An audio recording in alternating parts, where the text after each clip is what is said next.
Yes, All 40 right, then let's syllables. kick this pig. All right. Oh, Slap that bitch in the ass. You're recording now.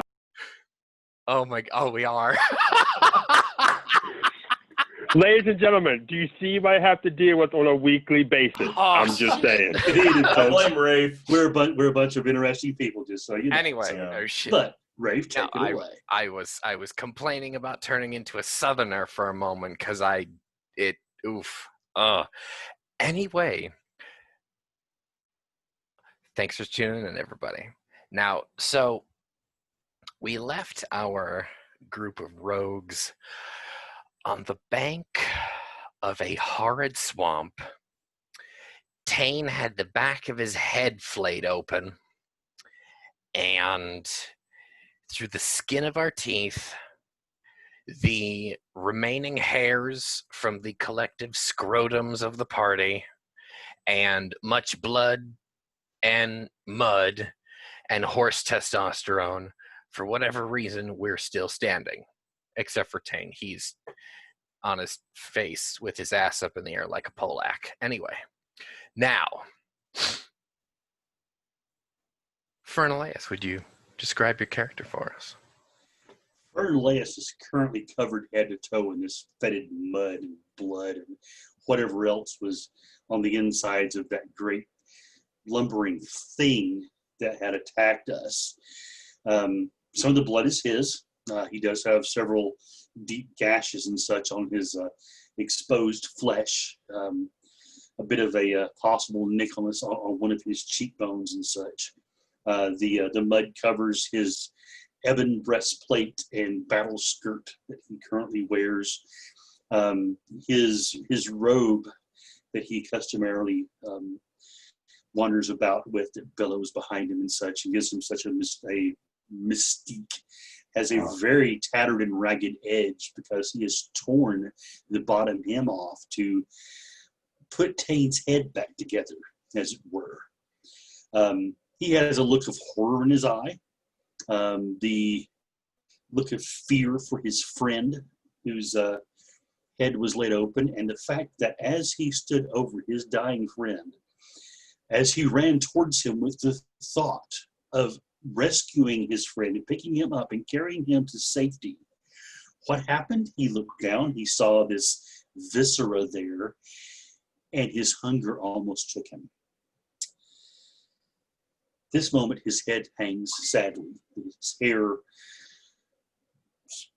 hanging in strings about his face, damp and clotted with this mud and horrible other things, as he carries Tane, his seemingly still form, though he does know he breathes, back to the cart and places him gently in the back, trying to arrange him properly, doing his utmost best not to look at the great wound in the head that is currently bandaged, but seems to be, thanks to the ministrations of his friend Amorous, has stopped bleeding.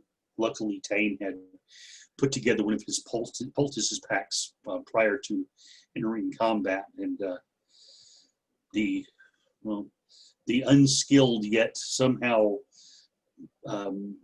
miraculous hands of Amorous saved their friend. As he sets him down and steps back, his boots squishing in the mud along the edge of the road, he looks haunted and looks at Amorous and says, "I need a moment," and walks into the dark.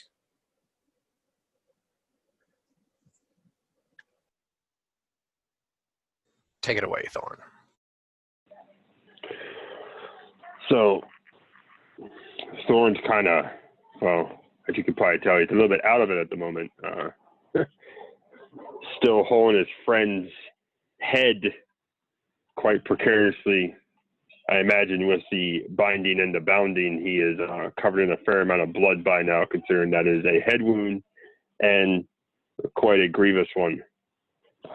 Besides that, he is pretty well drenched in mud now from coming to his friend's aid after hurling that dagger at that damn skull and leaping out of that cart like, Hades himself was after them.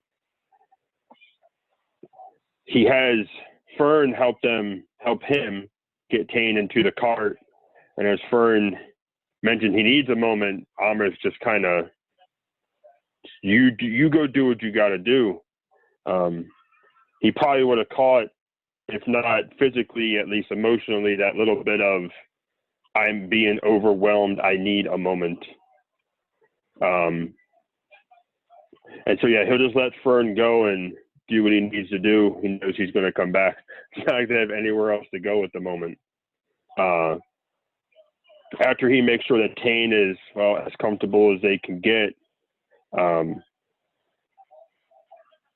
he'll just lay his head down as gently as he could, and he'll actually have to go take a moment to himself anyway, because that is probably the closest to death Thorn has really been in. Yes, they've had a couple of scrapes here and there, and yes, he lost an arm. But even with the bandits, when he got hit in the shoulder from that shot, he still didn't have that, oh my God, I might die here feeling. He had that here. Like, there was a couple of seconds that he's like, oh crap, we're all going to be turning to mulch. So after Fern walks away and he makes sure Tane is as comfortable as they can be, he can breathe, the wound is cleaned up as best as it could. Amrith would actually walk back over to the corpse of this thing, and he will pick up where he sees the remnants of the skull still sticking on the head, take his dagger back out, and if possible, he'll actually rip the rest of the deer skull off of it. Yeah, it comes out with kind of a really gross slurp sound as you're pulling out of a mud pot, a muddy berm, really after right now. Yeah, he'll grab that out. He'll rip the deer skull off, what remains of the deer skull, and he'll walk back to the cart where he will put the deer skull like in the front where he was driving from, and then he will try to find a clean cloth, because he's not clean anymore. That you try to find a clean cloth to wipe his dagger off, and he's going to contemplate what their next step is before Fern returns. How long does it take, how long does Fern kind of take to himself, roughly? Just with about 10 minutes or so. About 10 minutes? Okay. While Fern is gone, you guys are obviously separated right now. There's a sense of kind of a lingering foreboding, at least in your immediate area. Fern, have you walked off into like the standing stones? Have you walked back into like the on the path that you've been on? You guys were kind of like up next to a hill. Did you actually go up the hill and went on the other side? I rolled low on his cunning, so he's going to walk toward the standing stones areas. Oh, fuck. Okay, cool. So, that's great. Wow, that's fantastic. Anyway, so Fern walks off into the stones. This won't affect Tane because he is currently not with us, but for those of you who are awake, a lingering sense of foreboding and dread creeps into your hearts, and you both gain 2 points of shadow sickness just from the environment. No save.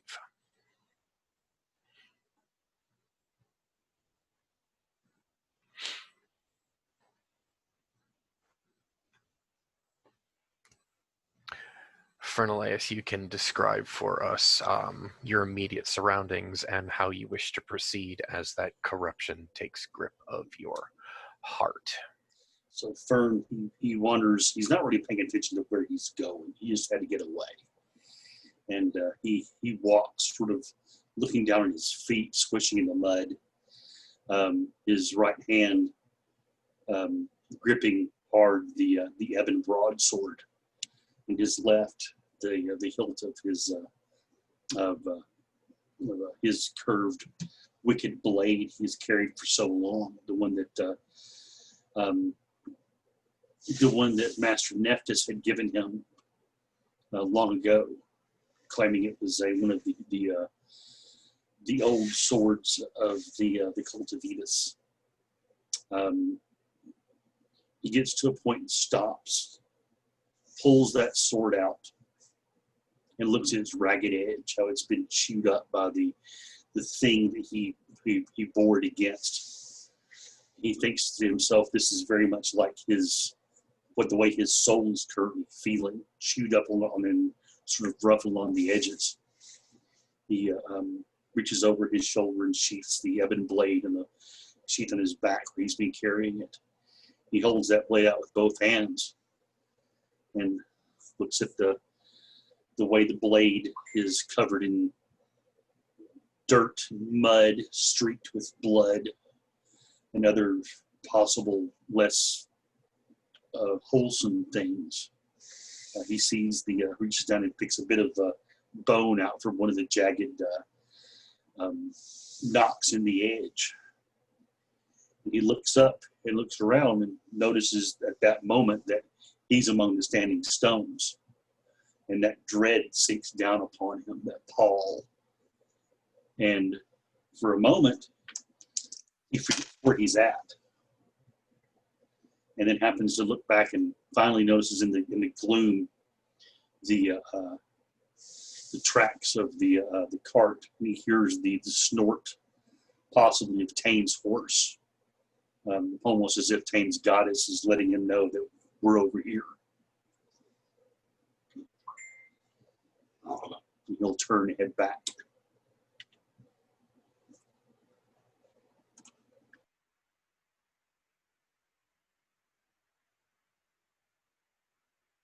Take us away, Thorn.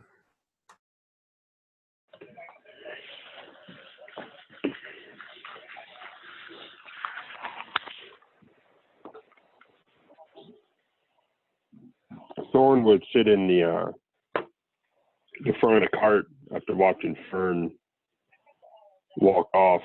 He almost has half a mind to tell Fern not to go that way, but at the same time, he's kind of sunk into his own melancholy, as it were, as the severity of the situation set in.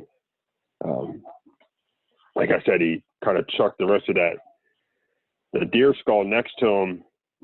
He keeps looking over at it and over at the body of the creature and just shakes his head. Just the whole, like, no, like, not anymore right now. We're done. We're done. You stay over there. We're done. And almost when, like, it becomes too much to bear from time to time, he just can't help but let out a chuckle.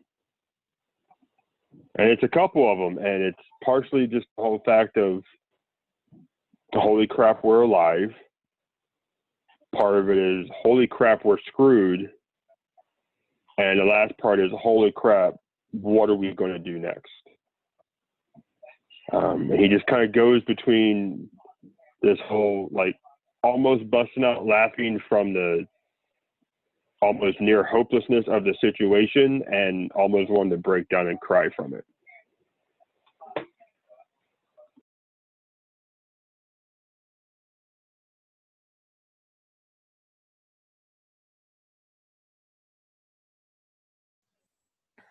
As Fern walks through the mist and rejoins you at your, it's not quite an encampment, but what remains of that small gully field of battle there. How do you two wish to proceed? You've got, I'm assuming you have Tane kind of like wrapped up in the cart. Yes. And he's in there. In the back of the cart, covered him up, made sure he was warm, through some of our blankets over. Fern's going to go over to his pouch, which I'm assuming is sitting in the back of the cart. He's going to pull that map out and open it up as best he can and take a look at this thing, and he'll try to figure out first off where we are exactly. So that's going to be an academics, because if you didn't have map readings, that'd be a -4, right? Traveling, yes. Traveling. Yeah, he does have traveling. Traveling. So it's traveling. That's going to be a 18 on his traveling. So you got 18 score on the traveling. So he's looking to try to look at where we're at and see if there's anything nearby that might indicate a town or even a village or anything that might be even a hint of civilization that might have a babushka or a healer.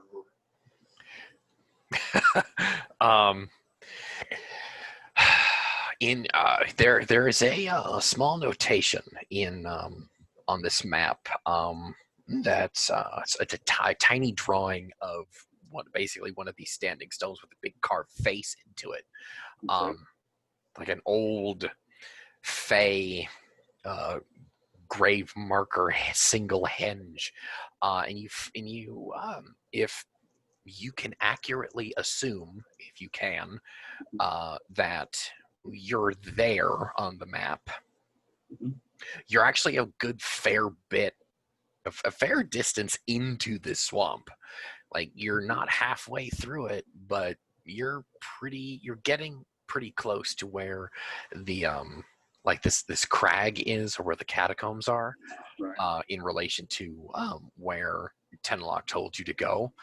But to answer your question more precisely, the closest settlement that you guys have right now is Mizarine. You're directly told not to go there. Fern looks up at Amorous. And he said the closest place is Mizarine. And our question is going to be basically, do we risk ourselves to maybe find a healer for Tane? Because if we stay out here, he's going to die. We can't take care of him.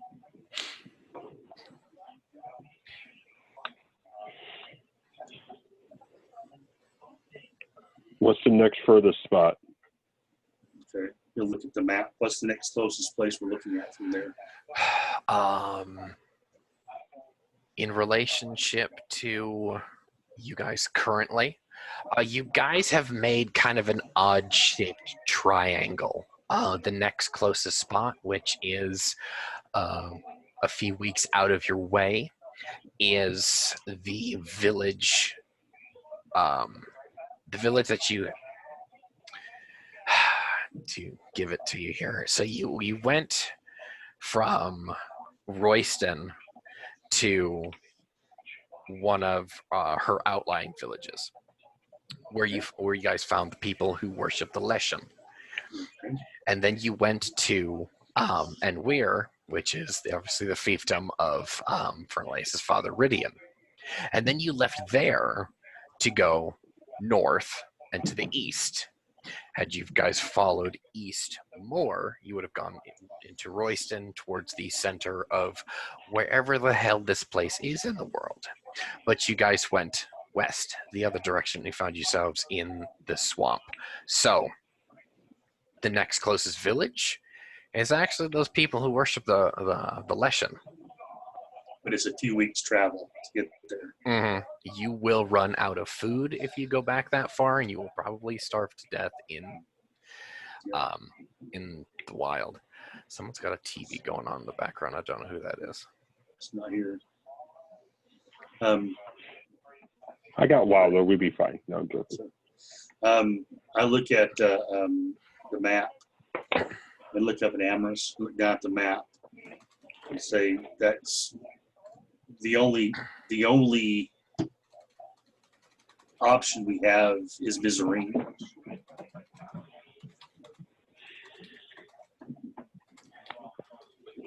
Really, really don't want to go there. I don't know how we're getting background from me. I don't have anything around me. You're the only one with the mic open. Tell Travis to shut up. He's loud and he's echoing. Hold on a second. Anyway, continue. Now, I guess if we go too far out of the way, he's going to die, we're going to starve. Right. We go to Mizarine, we have a chance of all dying anyway. We go forward, So what's Tane's the- definitely going to die. Right. And we might die too, so there's no telling. There's no guarantees in this world at all. Much as I don't want to, we're going to have to try it with Mizarine. I think If so. we can get him patched up quick enough, we can dip out of there. That's what we're going to have to do. Or at least keep our heads low. If I am allowed to be the left side of the party's brain, I can give some advice here. Most certainly. You might be able to press forward and hopefully get into the castle. You might be able to find somebody who can help Tane there. Because you guys were going to the catacombs that are beneath the keep, were you not? True, but we weren't actually thinking about going to the castle itself. Okay. But Right. To get to the castle, we had to go through Mizarine. The swamp was how to get underneath the castle to the catacombs. Looking at the map, is there a way So- here that could get around Mizarine? No, that is basically the front door. Yeah.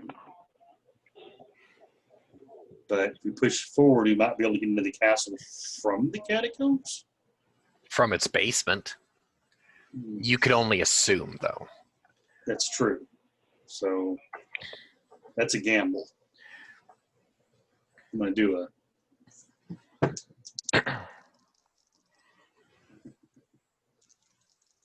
do a spirit check on this real quick.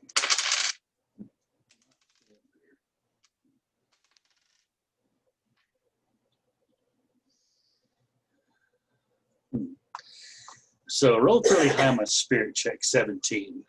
I'm looking at All I'm right. looking at Tane, his wounds. I'm looking at my own wounds, our damaged equipment, our small amount of supplies we have.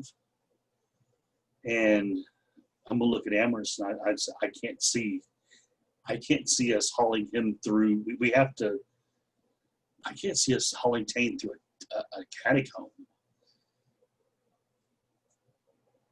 I just can't see us doing it.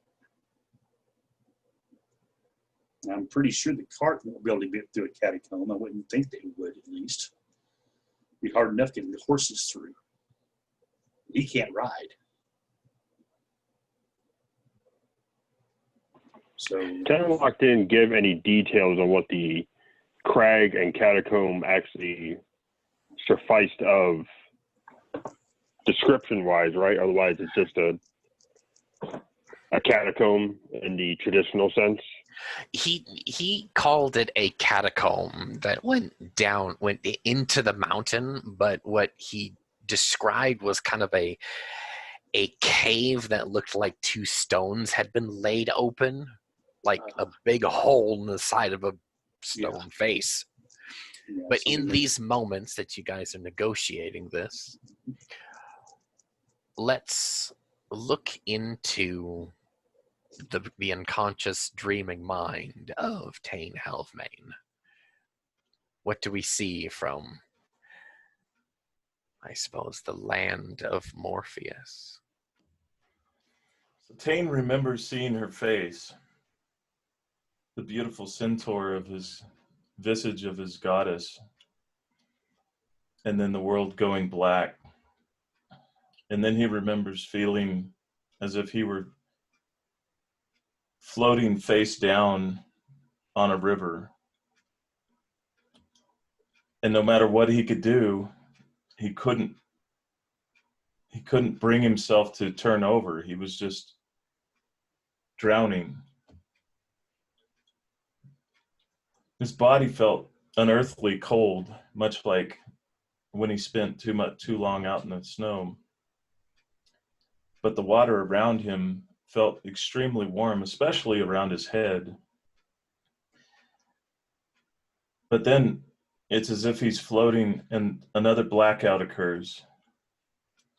And he's laying on his back and he's looking up at the night sky. And he hears something next to him, like somebody scraping something. And with the little bit of strength that he has, he rolls his head over to the left. And he sees a woman hunched over with her hair just draped over and her hands furiously working on something, some piece of something, and it has like strands coming off of it, very similar to her hair, but she's furiously working at it, attaching it to bone. And she stops, and through the hair, one eye looks over at him, and then he sees the smile through the hair, and she goes back to what she's doing, and he realizes in this dim light that she's working with, that's his skin. What are you doing is all he can say. She holds it up to him. I've made this for you. This is for you. You'll be mine. You'll be mine. You'll take this effigy and you'll walk the earth in my name. And as she's walking forward to him, the emotions just overtake him, and he's just bout of consciousness, just he loses and just disappears back into blackness. And all he can think as he's fading into that is like, Agiun. Agiun is the way. And that's probably what he's muttering. He's just sort of whispering to himself.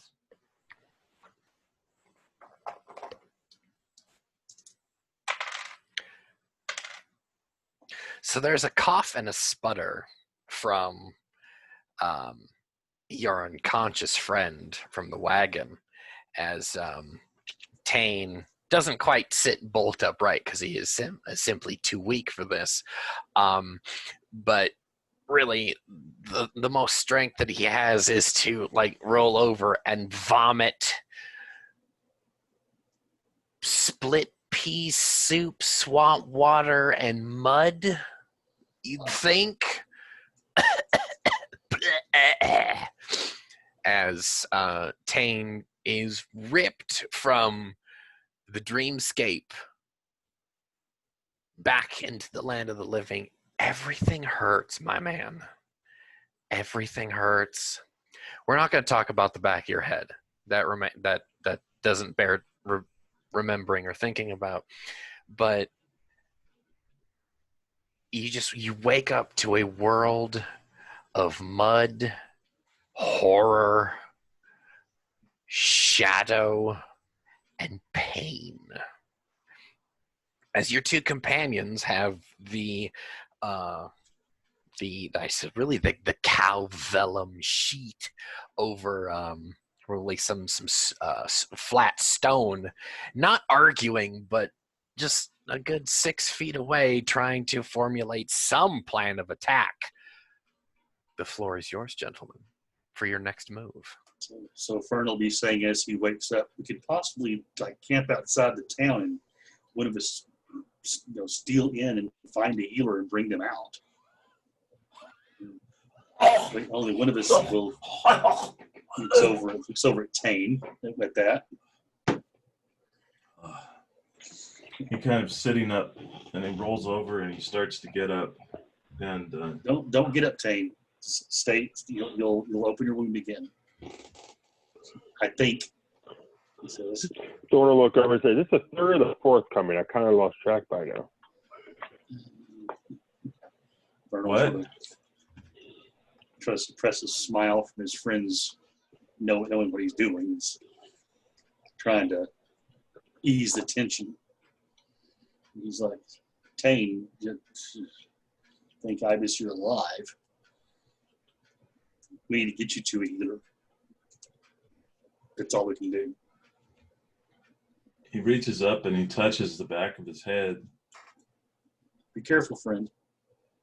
He kind of presses on it and you see him squint at his one eye, and he's just, that's a fine, that's good poultice work. Who did that? Thorn did it. I did the best I could. It's good. You have to teach me properly later. I've been trying,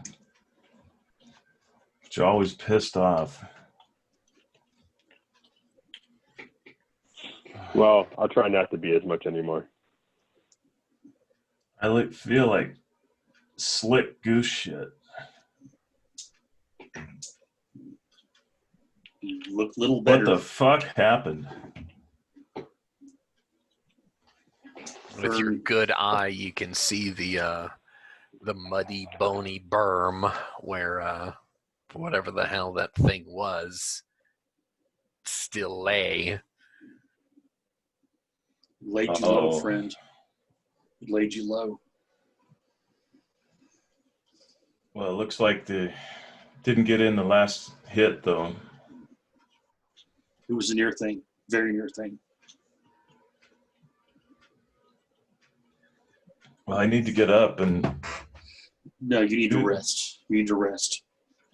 If you get up, you will reopen your wound. I'm sure I've seen it before. Then moving too quickly. I know that much. I don't know why it happens, but just that it does. We need to get you to a healer. What time of day is it, Rafe? The equivalent of mid-morning. So it's about 10.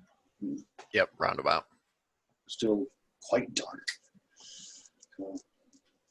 18 hours of night, 6 hours of day. Fern goes over and starts folding the map up. He looks at the Thorn and says, "We have to go to Mizarine. We don't have to go in, but one of us will have to brave it."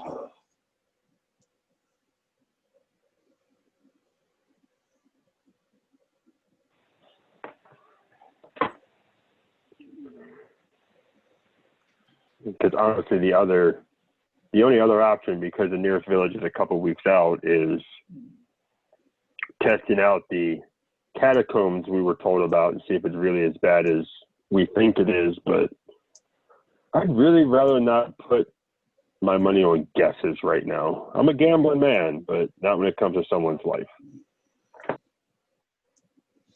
If we do, if we go to Mizarine, I can stay with Tane if you want to go in and use your charm to maybe charm a healing lass to come out to aid us.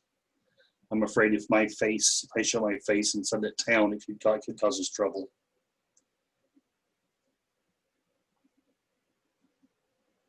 At least that would be my thought. If we go to Mizarine, we will surely die. If we do not go to Mizarine, you will surely die.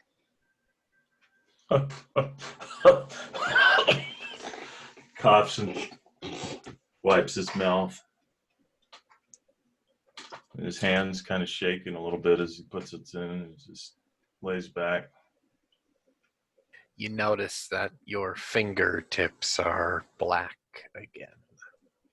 A little bit worse this time around. That's a motherfucker. You don't coming see back. it, but the rest of you see that Tane has seemingly been weeping the ink of the corruption from his tear ducts. That stains much of his cheeks at this point, too. Fern's eyes will narrow at that. We definitely need to get him out of here. Looks over at Thorn. Have we been here the whole time? Yes. We've only been here not many moments since you fell. Wow. I felt like the two of you left for some reason, and No, I it was was not. being No, courted. not us that left, my friend. It was you. I'm glad you came back. But let's say you, Amorous. Which way do we go? I say we go to Misery, but I'll hear your counsel too. Seeing the ink come from the tear ducts, do we know if anything?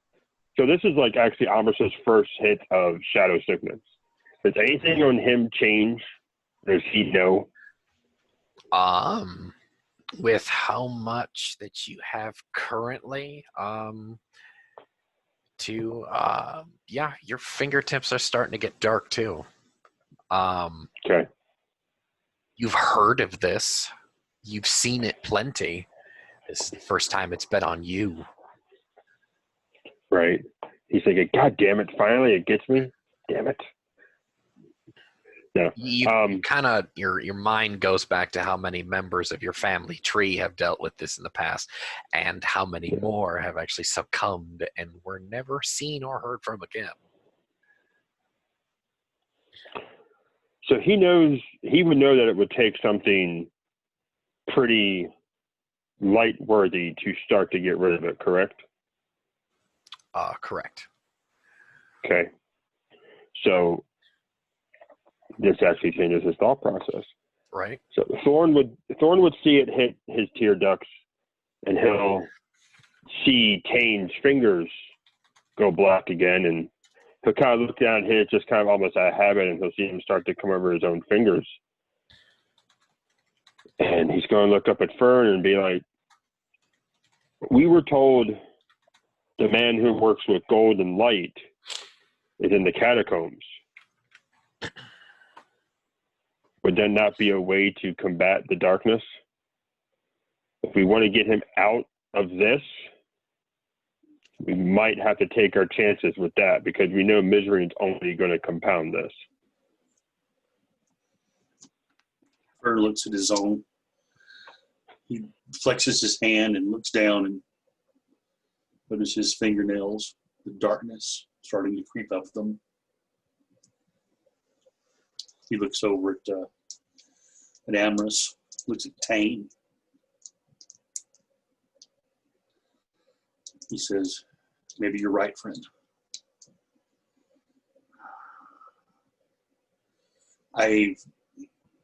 He pauses for a moment, seemingly gathering his will for his words. He says, I still hold myself accountable for bringing you here. Both of you. I do not want to see you fade into the darkness because of me doing that. It would drive me over the edge, I think. But you've traveled more than I have, Thorn. So have you, Tane.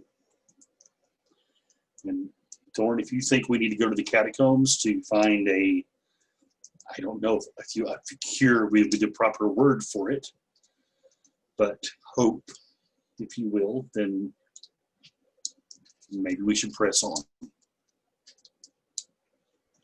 So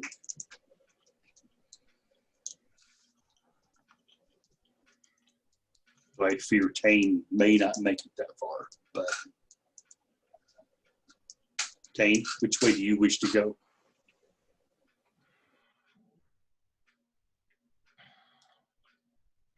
You see him kind of sit up, and his head kind of spins for a minute, and he just leans over on his elbow.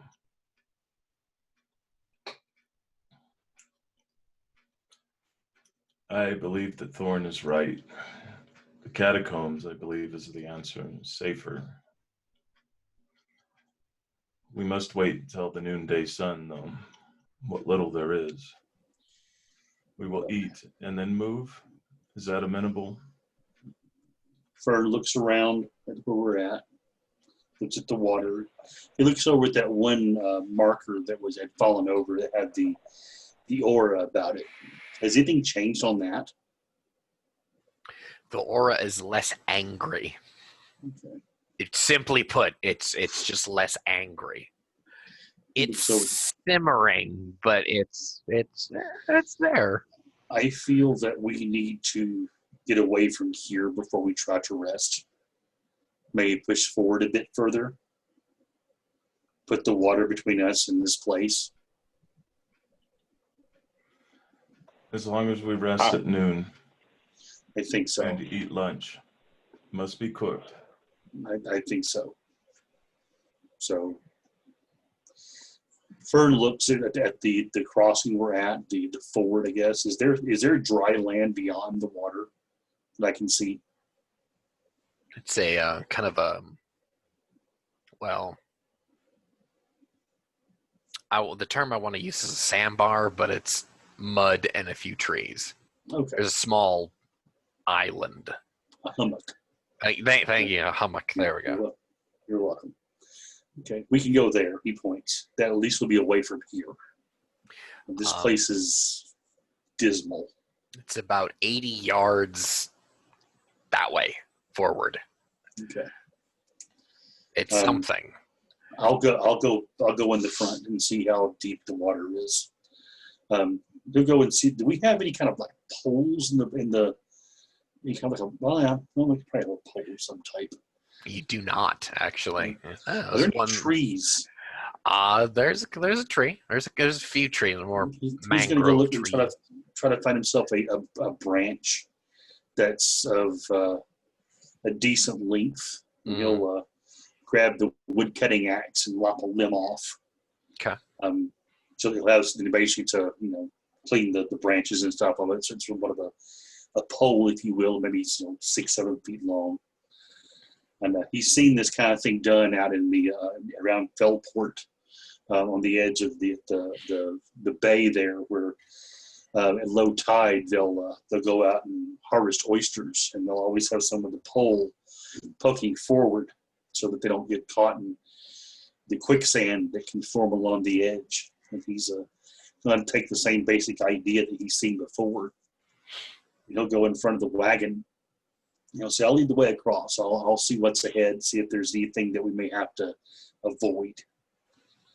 And he tosses his robe up on the back of the cart as he goes by. While you're going by, he reaches over and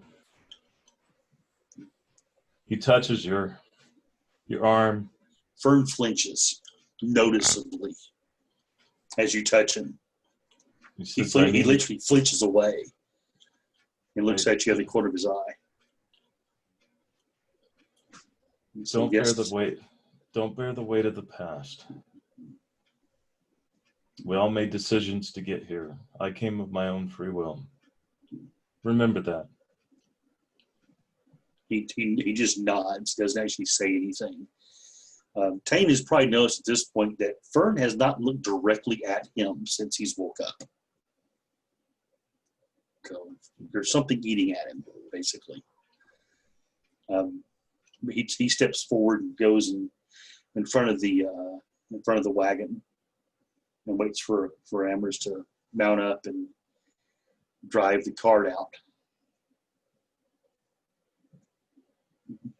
You notice that it gets between the shore and this hummock, it gets about hip deep on Fernaleus the whole way. Okay. All right. I mean, it'll sink maybe like a foot and a half, where it almost threatens to like flood the cart, but you're able to, with little difficulty, to push up further and then get out to this hummock. Maybe like 40 minutes. It's easy going, but sloppy. Yeah. Okay. And so once we're up on shore, he'll actually go behind the cart and push, sort of help the horse get the cart up out of the water. And the water's probably washed the worst of the gore off of his body at this point. It's not a pleasant bath, but it's a bath. Yeah.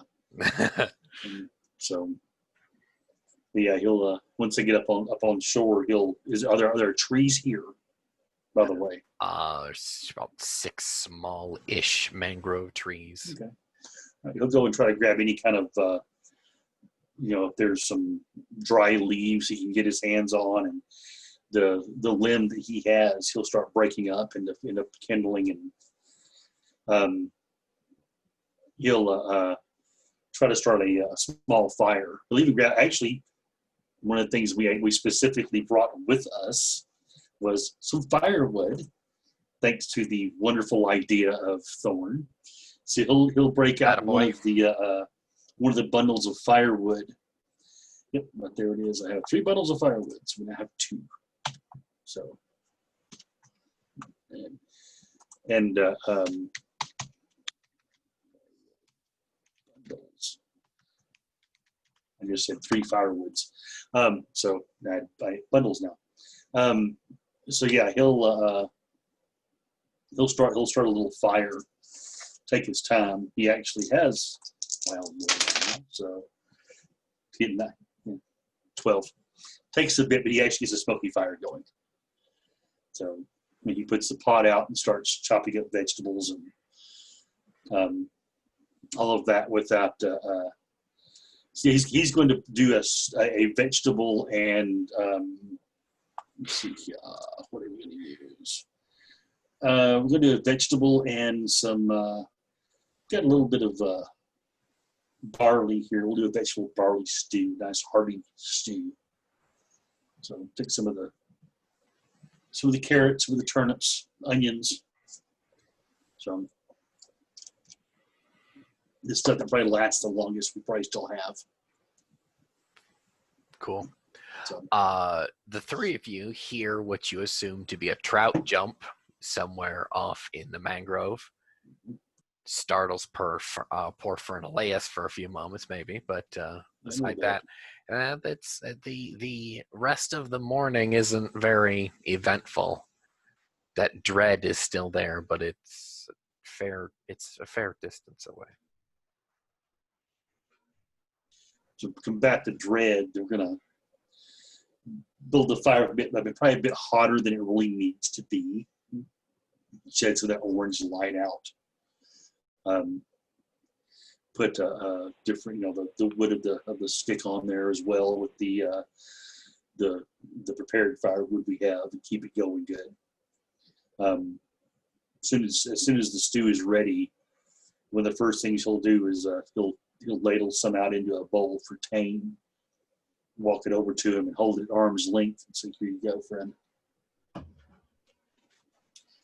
Says, just a moment, and he takes and sifts out several of the pieces, and he says, "Can you burn these for me?"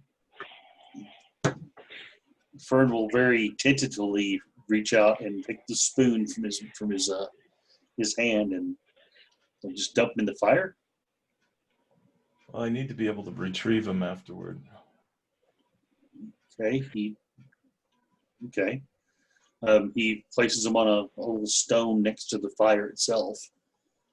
Thank you. Hands him the spoon back. Goes over and ladles Amherst some out. He'll ladle some of his own out and reach for his flask. Look at it, and then pour a little more than he usually does into his stew before capping it. Tane notices a somewhat moist, itchy sensation under his shirt. Like there's a lump of something there. You go and fish through your tunic for it. And you pull out what to your horror is like a sheet of something tied up with black hairs. The thing is branded with like a stamp of a rune. It's the rune. You don't read the old alphabet, but you know damn well that this is the symbol for a banshee, or this is the character that one would refer to or represents a banshee. It's your own skin, kind of tied up with hair. You see him fishing out, and he just lays it on his belly as he's sitting there, and he's just.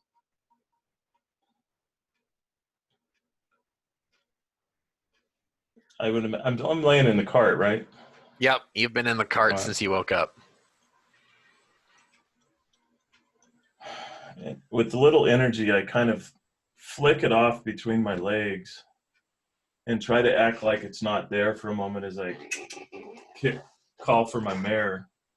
I would imagine she walks over, and what's left in the stew bowl, I just hold it out and let her lap up what's left in the bowl. Okay, yeah, of course. And I just kind of, speaking to no one, I'm muttering to myself, I said no.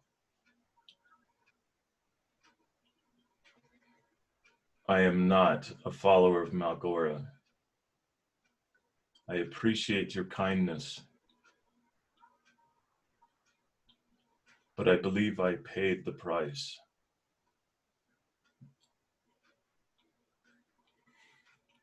Now, thinking from apothecary, is the scalp gone? I mean, that skin is just ruined now, right? Yeah, you're kind of in the process of, if there's going to be skin there ever again, it's got to heal and grow back proper. But you're going to be bald back there, plain and simple.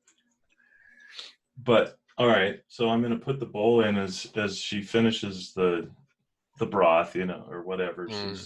She's licked it out, the remnants. So I kind of ate like a quarter, but I would imagine right now I'm feeling really queasy and you don't out of it anyway. I don't need a lot of food. Feel fantastic in a terrible way. It feels great. Yeah.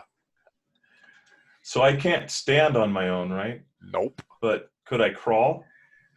It's gonna hurt, but you might damage yourself. It's to that point. You're at it's only been like a couple. How about with help? Could I move? With help, you could get that with help. But they also risk damaging you. You're sitting at 1 vitality at this point.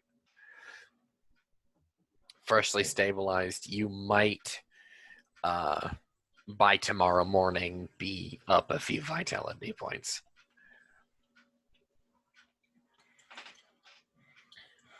Fern, I have a favor for you. Fern looks up and says, anything. Please come here. He walks over to you, stops just outside of arm's reach. I need you to come closer. He looks and he at you. begins sitting up, and he reaches down between his legs. And he pulls up this just matted mess of what was once his scalp. Did you guys remove this? He looks over at Thorn. Copy and paste what I just described. You see that there now too. So he looks over at Thorn and says, "Did you?" You guys didn't have enough time to get the branding iron out, and yeah. I don't think so. No. Do me a favor, please. This is to be burned, but not before taking out the remnants of what was left of my lunch. Please, and bring that to me. So just exchange the two. Okay. But make sure that it completely incinerates. He takes the whatever it happens to be, this lump of the rule? flesh. Oh, do I? That's a good question. Or does he know as much as I know about it? I just told him he does. So this is the rune for the Banshee. Yeah. Yes. His eyes kind of widen for a second, and then he just sort of squints, and he's like, yes, and it needs to be burned. I need to sever that connection once and for all. No. I will say before you make a roll, Keith. Huh? It dawns in upon you, as a person of your sage-like learning, even as an acolyte, a person who is not a polytheist, in possession of two fetishes, Right. two effigies of two different gods, is very taboo. Oh yes, I understand. And you also know from much of your readings that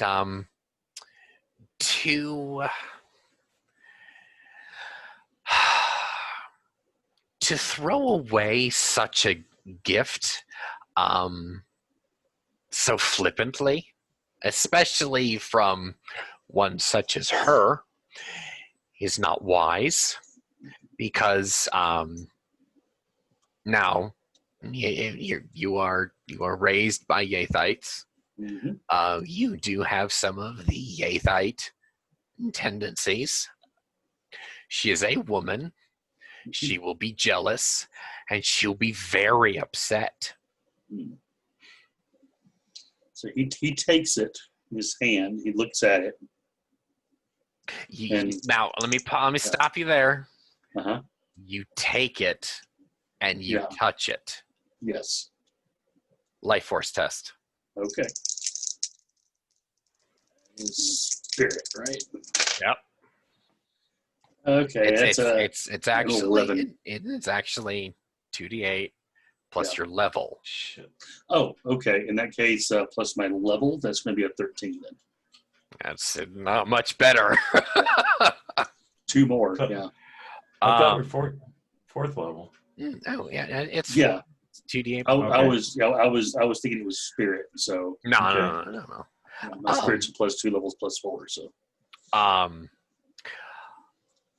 4 points of shadow corruption. Bam. boom. Right Okay. there. And As Tane's this eyes widen wave as he just sees washes this. over you, and you're like, "Oh shit!" No, You drop I am- it into the mud. 1 point below my spirit score now. No. Yeah. Your Tane is hands not thinking are about that. So, he's not in a state of good mental composure, and you can see it on his face. He looks visibly upset, like he should have known and he forgot, or yeah.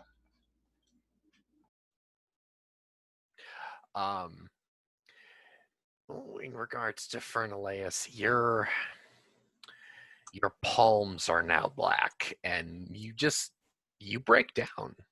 It's not, oh, you can muscle through the tears. No, it's No, it's we're he's crying gonna now. he's gonna basically curl up and on the ground, clutching himself in a fetal position, and just start bawling. Quietly, but yeah. That's when I start actually trying to crawl out of the back of the cart, because Make a physique test. I am just feeling full of remorse at the moment.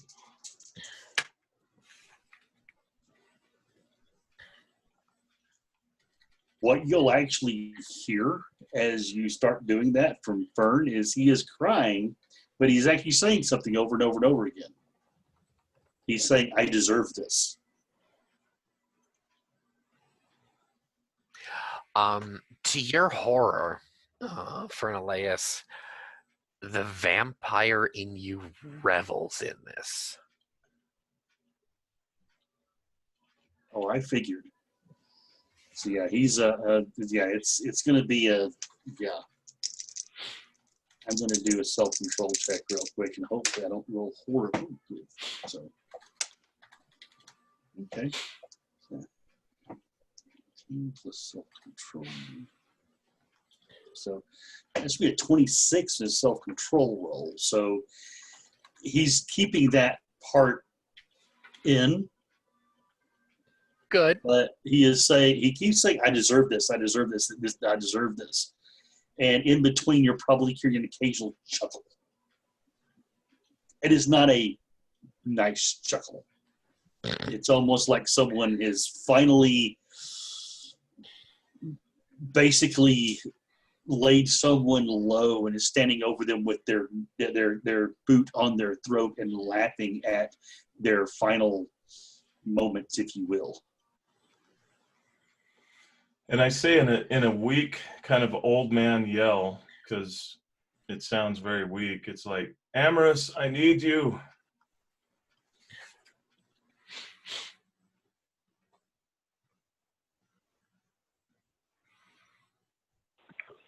So, with all of this going on, Amorous was actually not around for a little while. As soon as he heard, by the way, 25 on the provisioning check. As soon as he heard the trout and the fish jumping, he actually went and got some line, some string, and he actually went fishing, went dagger fishing. Catching relief dagger fishing. Yep.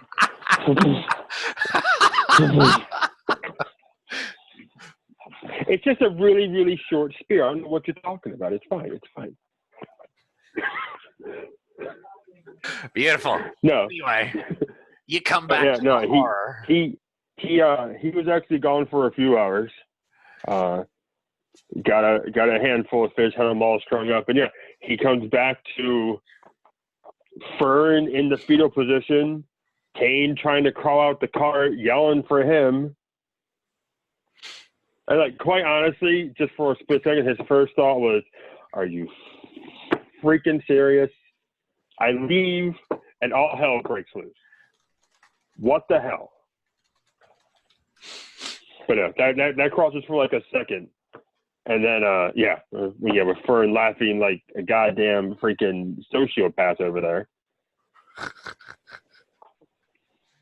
But no, Thorn will actually drop the fish close to the fire.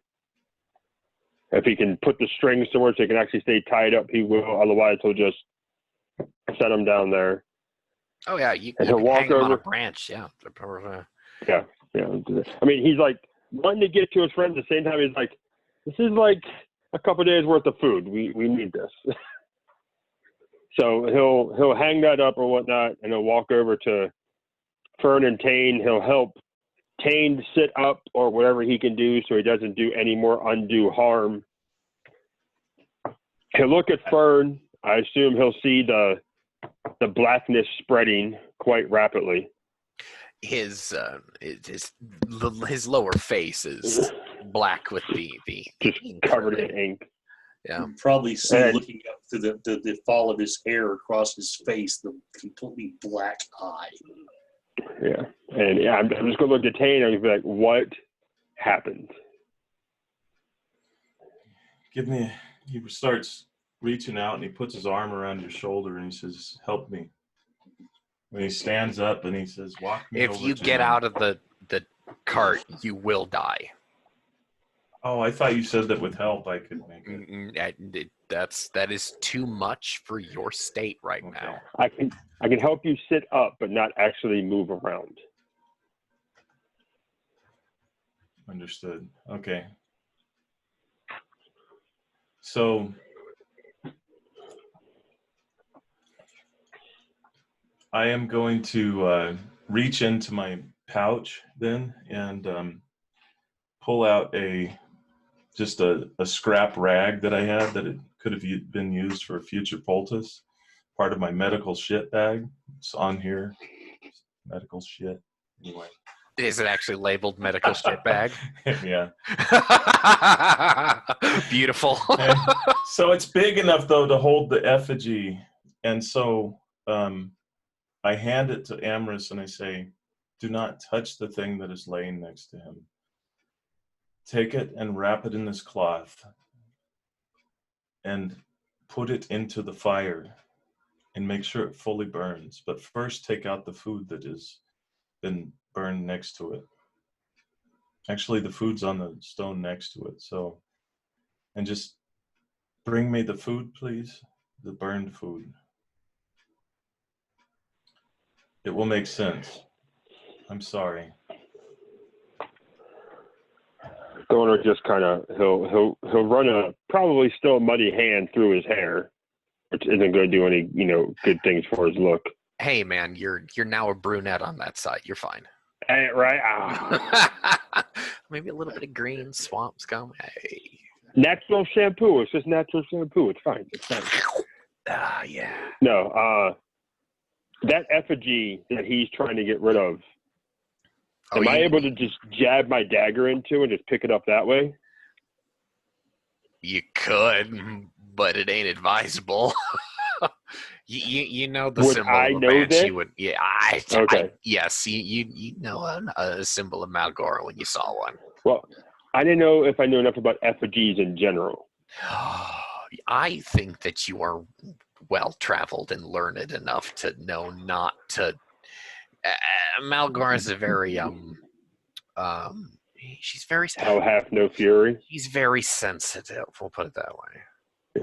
Hell hath no fury. Yeah. And totally stripper crazy too. So Teodama on a good day. Got it. Oh God. Oh no. Come on now. Teodama's a sweetheart. Until you piss her off. No, yeah. So I'll take the fabric. I'll scoop up the effigy, probably with no small amount of mud and water with it.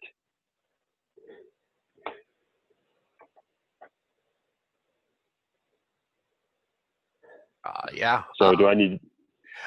No, if you can pick it up without you physically touching it and get it in there without damaging it yourself, you should.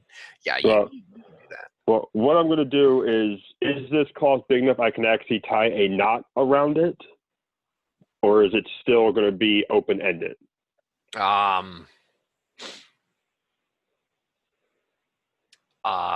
Just like lengthwise, is it big enough to actually like wrap around and me to actually tie a knot? I know you'd be touching it at that point. What you can do? Okay. You can scoop it up with a dagger and toss it in the fire. Well, what I was going to do then, if I can't knot it, is I was going to scoop it up with the fabric, bring it together, and then basically cinch it with the dagger, so it's in like a little pouch. Yeah, you should be able to do that. Yeah. I mean, not bouncing it around, of course, but oh yeah, to totally fucking play with it and risk. Yeah, no, yeah, no. Just touch Fern with it again. It'll be okay. Yeah, just poke him with it. Just be that. Yeah, guy. right. No. Watch I'll him take turn that into over Darth to the Vader. fire. Right. I'll take it over to the fire. I'll set it down gently with the dagger. Set it on the ground. I'll use a clean dagger to pick the food out. And then I will take the dagger with the cloth and the effigy and set it in the flames. Okay. Dagger still in there too. Just set the whole thing right on the flame. Okay. All right. Yeah, that fire is not hard enough to melt ebon. It's going to be warm when you pick it up again. It's not going to feel good, but. Right. But that way it stays shut most of the way. Yep. So to ensure even cooking, so to speak. Right. And then I will come back with the cooked pieces of food for Kane.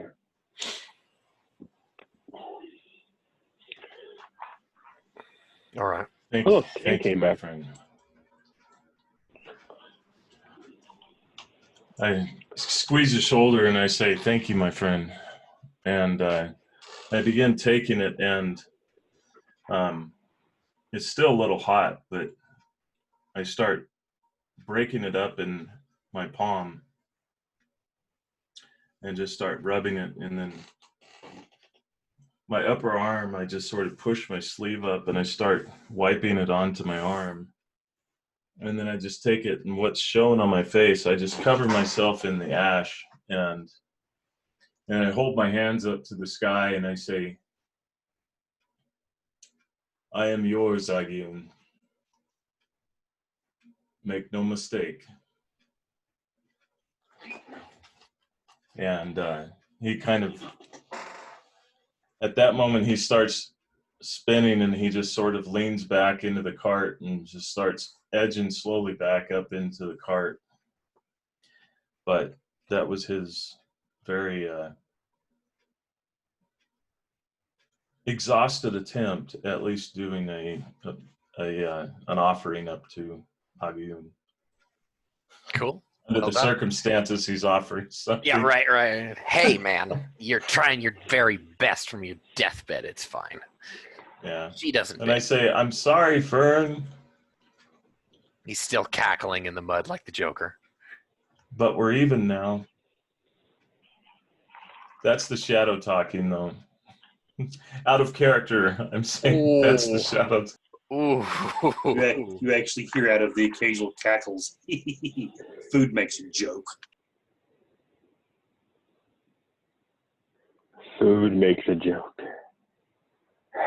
I am not drunk enough for this today. And yes, that is out loud in the middle of a goddamn swamp. And Fern has a guys don't flask. have alcohol. That's the problem. I am Whose too idea was it sober to for go this. without alcohol? Quartermaster. No one asked for alcohol. I thought it was a given. That's part of meal. It's a basic food group. I know, right? No. Come on. Thorn Jerk. drank it all in the first week. Asshole. I was the Keep one driving. napping. Of course I wouldn't drink it all in the first week. I wait till the second week. Right. Moving forward. Fern, how you doing over there? Oh, he's going completely utterly insane inside of his own head as he's wrestling with this predator that he is becoming. The image before was, as we had seen before in his head when he was wrestling with this thing, was two men looking exactly the same, fighting on a desolate plain. Now, the mortal Fern Laius is thin and wispy, barely even there as this predator that is his vampiric side looms over him and laughs in his face as he can barely move. He seems to almost be being sucked into the ground, being absorbed by the soil itself of his own psyche as this thing stands over him and whispers wonderful little things into his ear about what it would love to do to his two friends. Now, the Thorn, no, because Thorn's not food. Thorn's blood would not sustain anything. He is a waste of space, a waste of air. Tane, though, he's weak. It'd be so easy to just latch the fangs into his throat and finish the useless thing off, because all he's good for now is food. He can't even move, much less do anything else. But the wisp of mortal Fern is still blocking that passage to keeping that thing from being in control. But he's having to put literally all of himself into it to keep it from happening. He knows eventually, with this wave of darkness behind this thing powering it, he is going to lose. But he is going to hold that door as long as he can.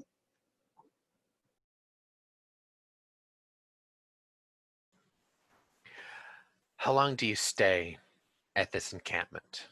All three of you. It's safe to say that this night will pass quite painfully, but it will pass.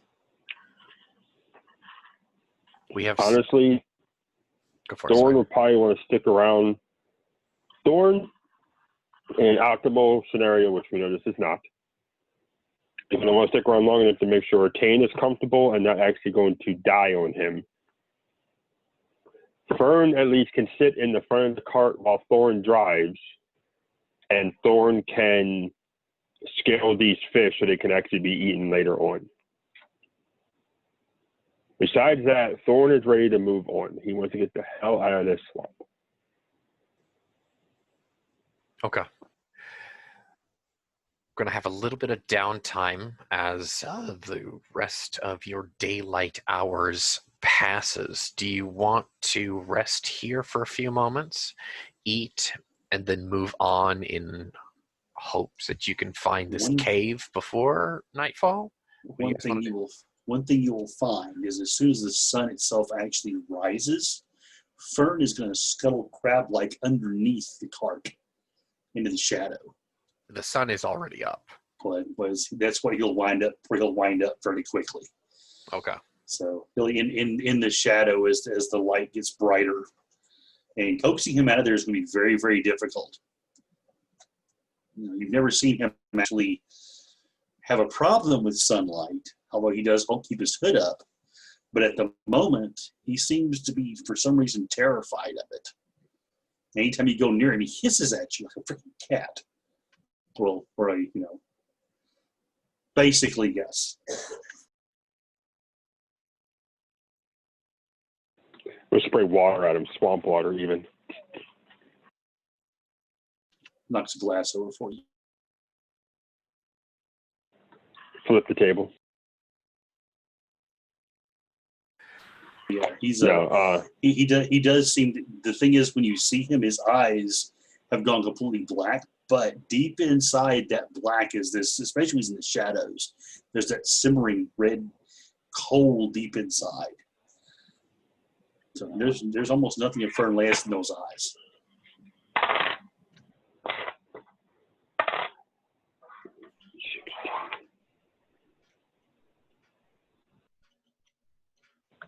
Grafe, I got a 20 on a self-control check to deal with all this crap going on around me.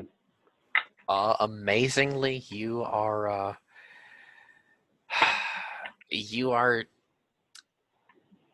displaying almost a monk's level of self-discipline and sainthood. And pick your religion, you should be sanctified at this point. Yeah. Just like deal with kids all over again. The patience and just, all right, we're gonna get through it. It's gonna be okay. It's gonna suck and it's gonna hurt right now, but no.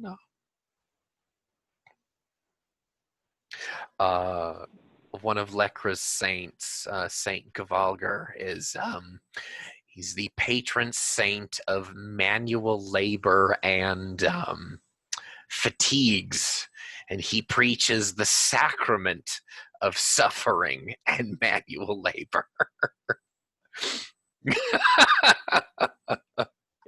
And keep in mind, Amherst is built to not do any manual labor. Right? But that saint sticks out to you right now. The calluses on your finger aren't from hard work. No? That's from plucking strings. Hey, that can be hard work. Yeah. Don't judge. Depends on the type of string. Mm. No. So, is there anything we have in the cart for me to make like a canopy or roof over his section of the front seat so he can quit being a whiny baby about this? you can put a canvas up and make it a covered cart. Yes. I will take whatever time is needed to do that, and if you need me to roll something for that, I will do so. Nah, it'll come with the stuff for it, and I get the feeling Fern won't let me take his robes away from him. Well, Fern put his robes in the cart before he crossed the water. Did he? Oh, okay. he can't bitch and moan if they're there to be taken. Get your I'll ass. probably use his robes then. It's Yeah, I'll make a canopy and like, come on, it's safe. The sun's gone. It won't hurt you anymore. Come on, get in the damn cart. I rolled low on self-control. I have an 11. Oh yeah. He shakes his head. Mm. He goes through that just a little bit, and this rays of the sun touch his hand, and he jerks back and just shakes his head. Where's his bottle of blood? It's on him, really. Does he have an extra bottle of blood in the cart? Probably Yeah. not. I had actually gotten specifically like All right, a cool. big jar of blood for my stash, basically. All right, I'm The gonna thing literally put is- a couple drops. You can It's on move the the sheet. cart, and he has to get in the cart when it moves. You can take his shade away from him. Well, as soon as he Uh-huh. sees the blood, he will actually, the instinct for that, you do see his eyes go more of a red. And the fangs that were there already are much more prominent. He'll look out and see that, and he'll actually almost like dart out and up onto the cart under the canopy and he'll start basically drinking the blood. Oh, I didn't leave the whole jar. I just put a couple drops out at a time. I kept That's the jar fine. with me. Oh, then he's gonna go for the jug then. So that's an attack roll, right? Now we're just gonna move on. Is what we're gonna Okay, that's Okay. fine. So yeah, Okay. he'll basically take the jug and he'll get in the Okay, cart, but yeah. he has to have his jug in front of him. Tane weakly pulls up his legs so that to him he's thinking, just in case I can kick this fucker off me if he tries to just plow into me. If I gotta kick him in the teeth, then ooh. They are It's gotta happen. One final kick from the road. And Rafe, the reason why I don't just move the cart is I am dealing with a child. Yeah, right. If I move the cart, all it's going to do is piss them off. Yeah, he'll cry and throw a temper tantrum, that sort of thing. Yeah, all I will right. give him his blood. I will make sure he is covered. I will douse the fire. I will make sure the trout and the fish are ready to go. I will make sure Tane is ready to go. I will get back in the damn cart, and we will move forward. Because I am the parent, and I am getting pissed now. Right? Well, this is what you get. Babysitting a child and an invalid. Shit happens. So, Yeah, speaking of which, I need to change my colostomy bag. oh, Bad joke. you're. That's above my pay grade. Thanks very much. Have a good day. you can marinate in that shit, pun intended. So anyway, I'll do a lot of things for you, Tane. That's not one of them. you travel with the rest of your daylight. It gets a little swampy, it gets a little muddy, the water gets a little deep, but you're able to pull together as a team, albeit it takes some doing to get you through. But you do find yourselves at the mouth of what you would assume to be this cavern. And a cold, fetid, cemetery-like smell wafts out of it. So you know somewhere there's a current of air coming out of this thing.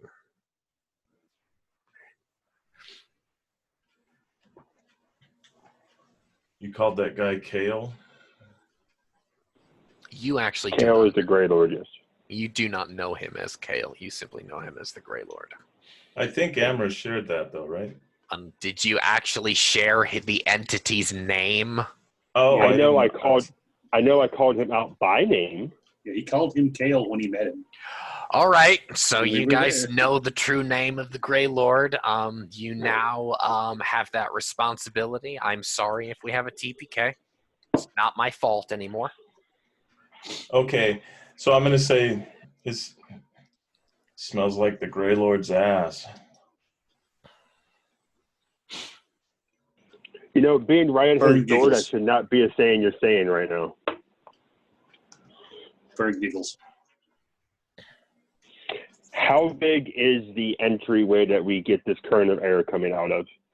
You can barely fit your cart through it. It'll be scraping.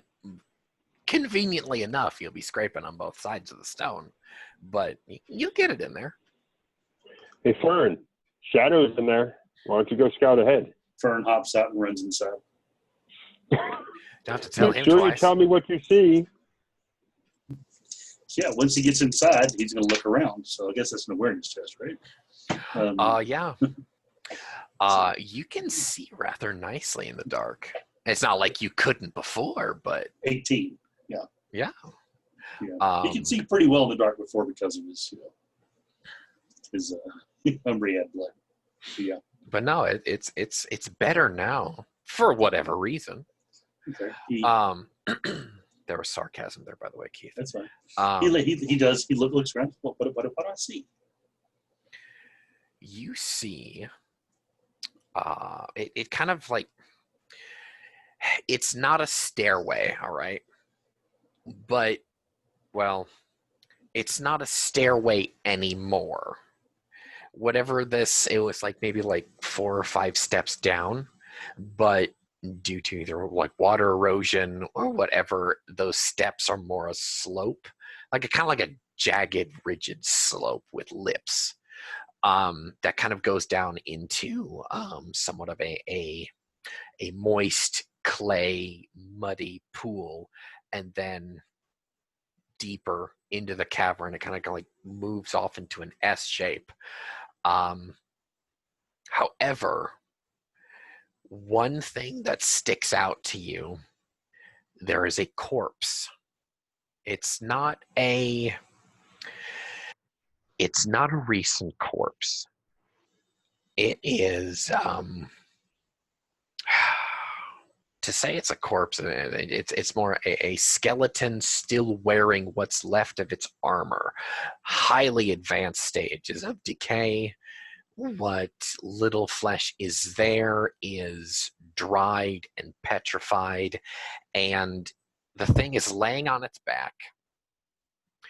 Its left hand is up over its head, and you'd think it'd be like pressed to the stone due to gravity, but the breastplate and what's left of the leather harness that it's wearing is kind of like propping that bone up, cocked in such a fashion, and there's just enough petrified flesh and whatever else is here that's kind of propping all of this together. It's obviously missing a few fingers, but around this wrist that's half in the air is a lanyarded mace.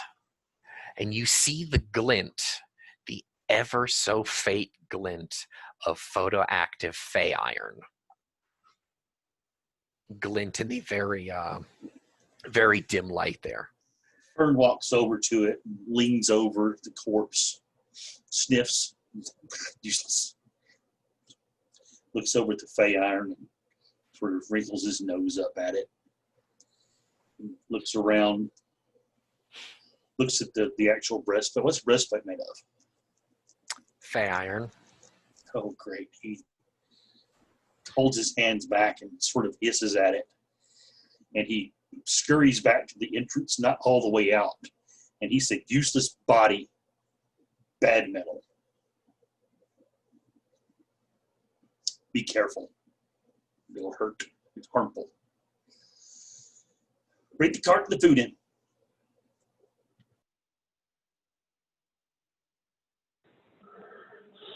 Cart's safe to go down. We're not going to go crashing and tumbling here. No, ramp. There's a ramp in there.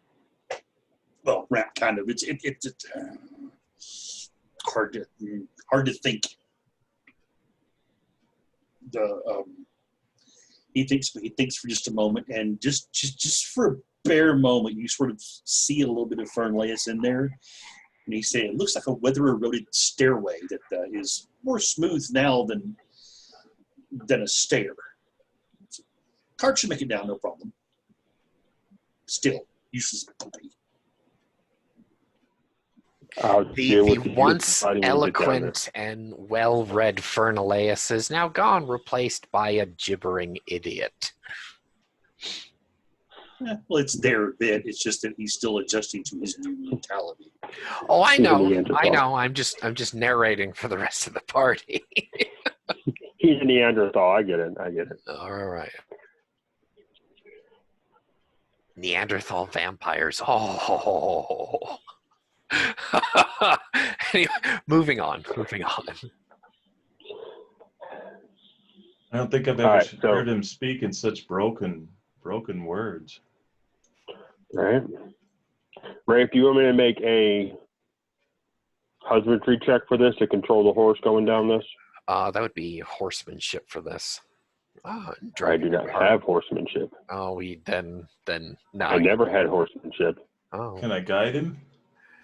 no, you wouldn't be able to help him in this. I I can't. think actually, I think horsemanship was a -4. It could be used untrained. So Yeah, you can use it. Basically, you're gonna now, awkwardly get them down in there. now if I get out of the cart and lead the horse down, would that be a husbandry check? Yes. Okay, I'm going to do that. I was actually thinking of doing it anyway, just because of it used to be a staircase. I don't want to go. Yeah, the horse is gonna make a. Oh, Tane just died. Yep. Tane is going to be a bumpy ride. You hold tight now. You hold tight. Vern's gonna be well fed though. Right. Right? Ruin the food. You bruise it up.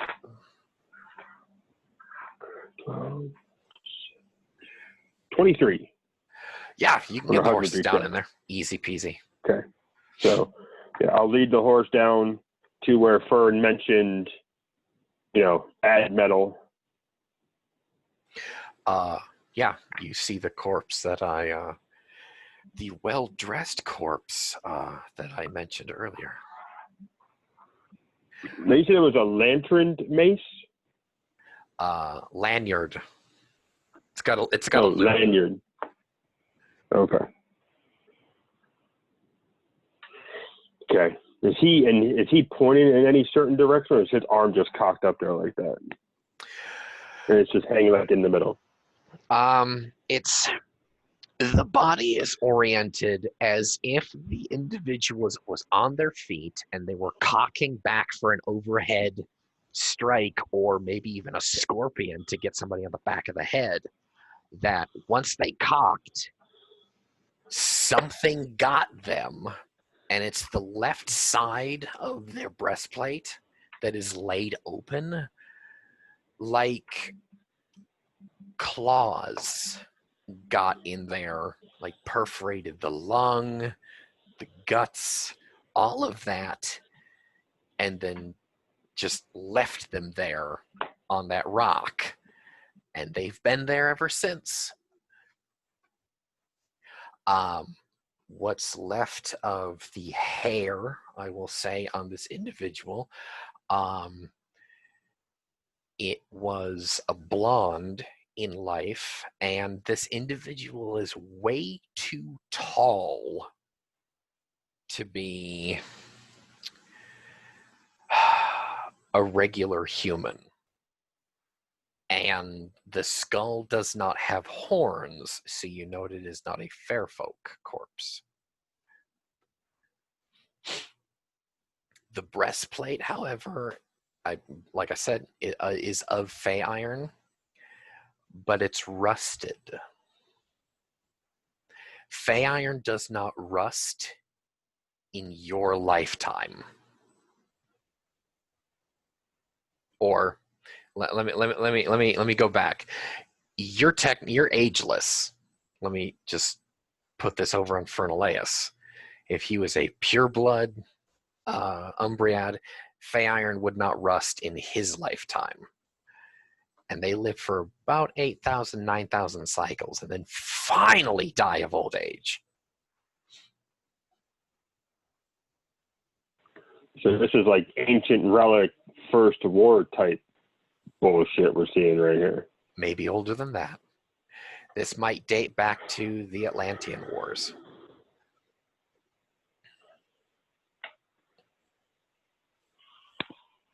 Okay. I'm not feeling stupid enough to do anything to the corpse itself right now. It's just going to stay where it's going to stay. I will offer up a small prayer to How you saying it? Rhino? Yeah, Reno? yes, Rhino. Rhino. Goddess Offer of up a music, small the prayer. dance, and poetry. Offer up a small prayer to her and Lekra, hoping that whoever this body is found its way where it was supposed to go. At the mention of Lekra, however, the runes on the mace kind of like as a wave, it shimmers through it, which you actually can read. The runes name this weapon One Terrible Clap. Oh, where's Corwin when you need him? I'm still not touching it. I don't care if it lit up and I could read it. I'm still not touching it. That's been there for way too long, and it's not my place at the moment.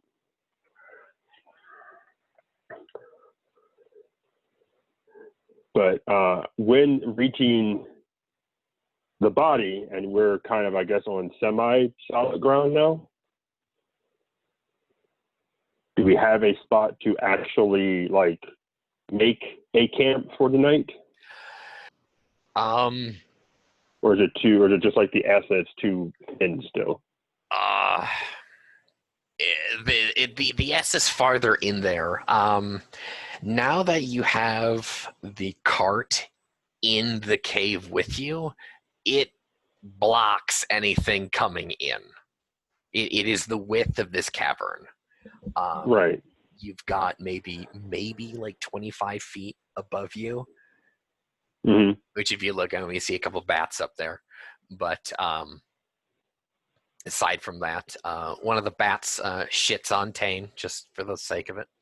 I thought the cart was covered, though. Well, there's a hole in there because your narrator's a dick, and it just perfectly went through the hole, and now is bat guano. Well, Tane being vegan, doesn't he eat guano anyway? It's just... Shit. I don't. I prefer it before it goes through the digestive tract. I was having an Ace Ventura moment. I'm sorry. My bad. I was gonna say it's like, oh, bat hummus. Oh, Tane's not laughing like Dave is. Tane just says it with a straight face, and I try to avoid mice, but they do have blood. Anyway, for the weaklings in the troop. Yeah, Fern actually says something. The cart through this area, as you can go down, you could probably find a larger pocket to actually have a proper encampment, is what I was trying to say earlier. So, Fern, what were you trying to say? So Fern stands there for a moment, and you see, just for a split moment, you see the clarity come over his face. And he looks over at Thorn. He says, "Take the mace, give it to Tane.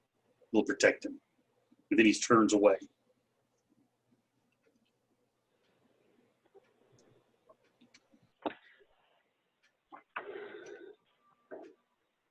Then you hear him giggle. Okay. And Ambrose actually saw that look of clarity actually cross Fern's face. Like, this wasn't the shadow side being a dickhead. This is actually Fern being Fern. In a flash of clarity, yes. Thorn looked down at the mace, looked down at the body,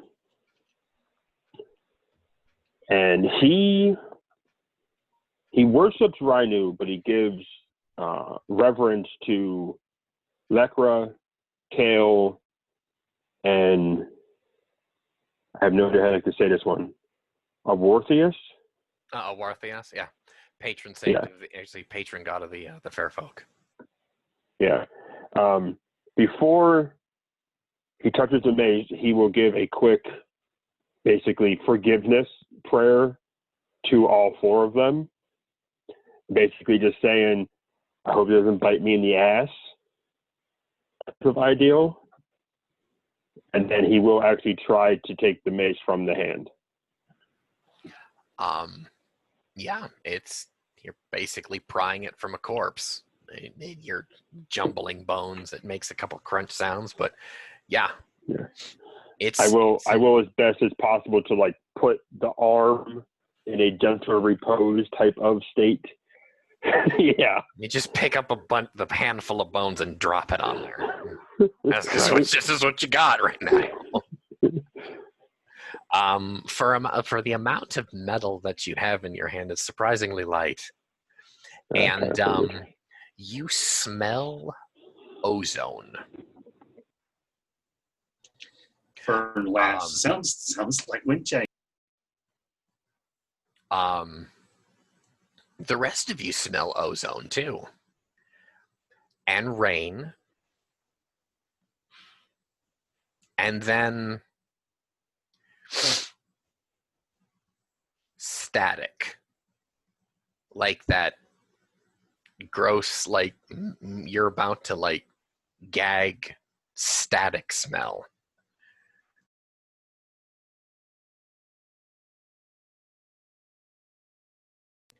Fern I likes got a me bad spitting in feeling the about corner. this. What's that, Tane?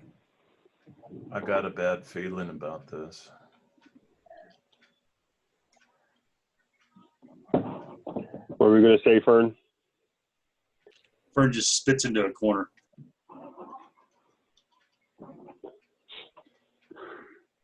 Isn't Lekra one of the allied faiths of Agiun, though? One of them, yes. And So- Rainu and Wisteria? Rhino, Wisteria.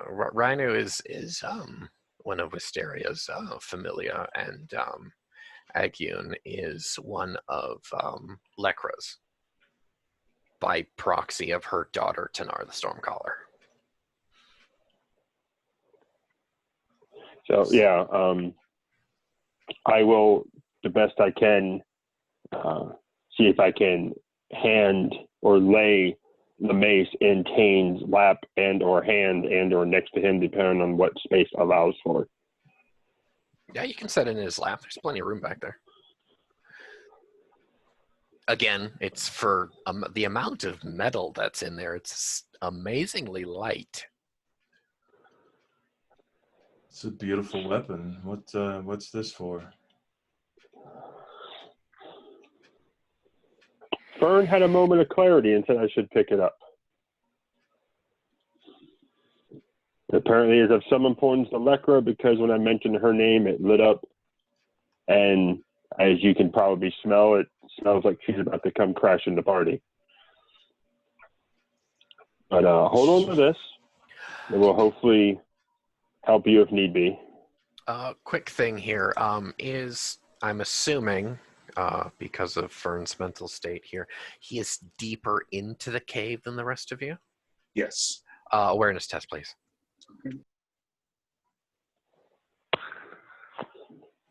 And Grey Render.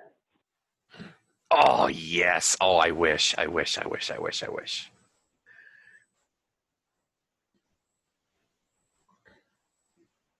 A Grey Render that takes a 21. liking to Tane, and now 21. you just have an enormous 16-eyed thing following you around. So 21. 21, the unmistakable sound of hammer on metal echoes deeper in the cave and above you, and it escapes your lips. Subconsciously, is that a blacksmith of all things? Blacksmith. Hmm? He tilts his head as if he's trying to hear better.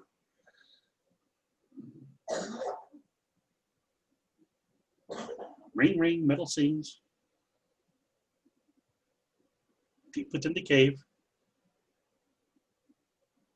Is he echoing back to us, or we just hear? Well, he's not saying that quietly. He's saying it. No, yeah, You know. he's not being quiet. He doesn't know how to be quiet anymore.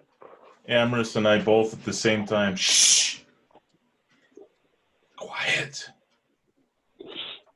as that echoes worse through the cave. Warn them, will you? He says back to them fairly loudly.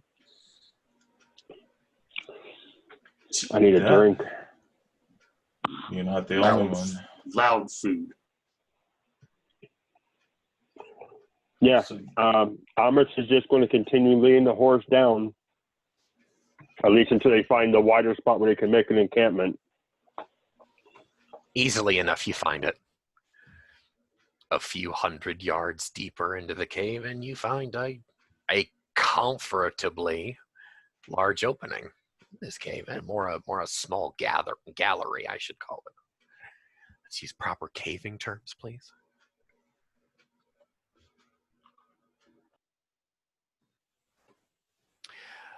In regards to Tane in the cavern, actually in the cart, that mace has an almost psychic comfort about it to you. There's something familiar yet alien to you. It's all like you as a mortal interacting with your fae friends and acquaintances in your life. It's that familiarity but alienness to them. This is more familiar in a in a not in a religious but a spiritual association. Yeah, a spiritual, like a cousin or a uncle or yes, an extension of family. But at the Right, same time, I would imagine I'm also feeling a little bit of repulsion because of the shadow sickness that is overtaking me. So yes, as I'm gripping it, I can feel a burn, like a shoots of fire running through my fingers as I wrap my fingers around it. it's more frostbite. But I actually hold it to my chest and embrace the pain and think, kind of say out loud that mumbling motherfucker, maybe it is his fault. What do you think, Thorn? We could just dispatch him right here. It wouldn't be a problem. No, we're not doing that. I'm not losing both my friends in the same day. I won't allow it. Well, I can appreciate that, and we've been very strong in bonds, but he does have a point that he betrayed us on multiple occasions. I mean, don't you think that he might be working with his father? Seeing as how we have not met his father yet, I do not know where his loyalties, allegiances, or plans lay with. So I cannot, in good conscience, act on an assumption of that point. And I do fully intend on making a saga out of this adventure, and I cannot do that if part of that saga is I killed my own friend. Understand. So until I am probably thinking one of you hear from the shadows. That would be an interesting tale, though. until one of you physically plunge a dagger into my back, I am not going to plunge one in your front. Well, I'm probably thinking clouded by dark thoughts. Yeah, well, you and him are both kind of screwed up right now, so it's understandable. Now that you're deeper into the cave, all three of you hear the sound of a smith ringing away on whatever he's working on.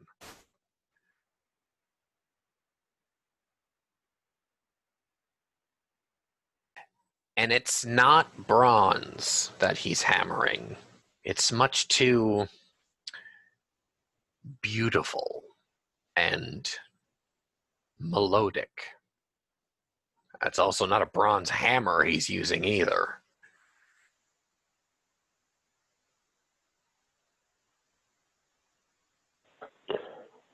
Is it echoing too much to gauge how much further down he is?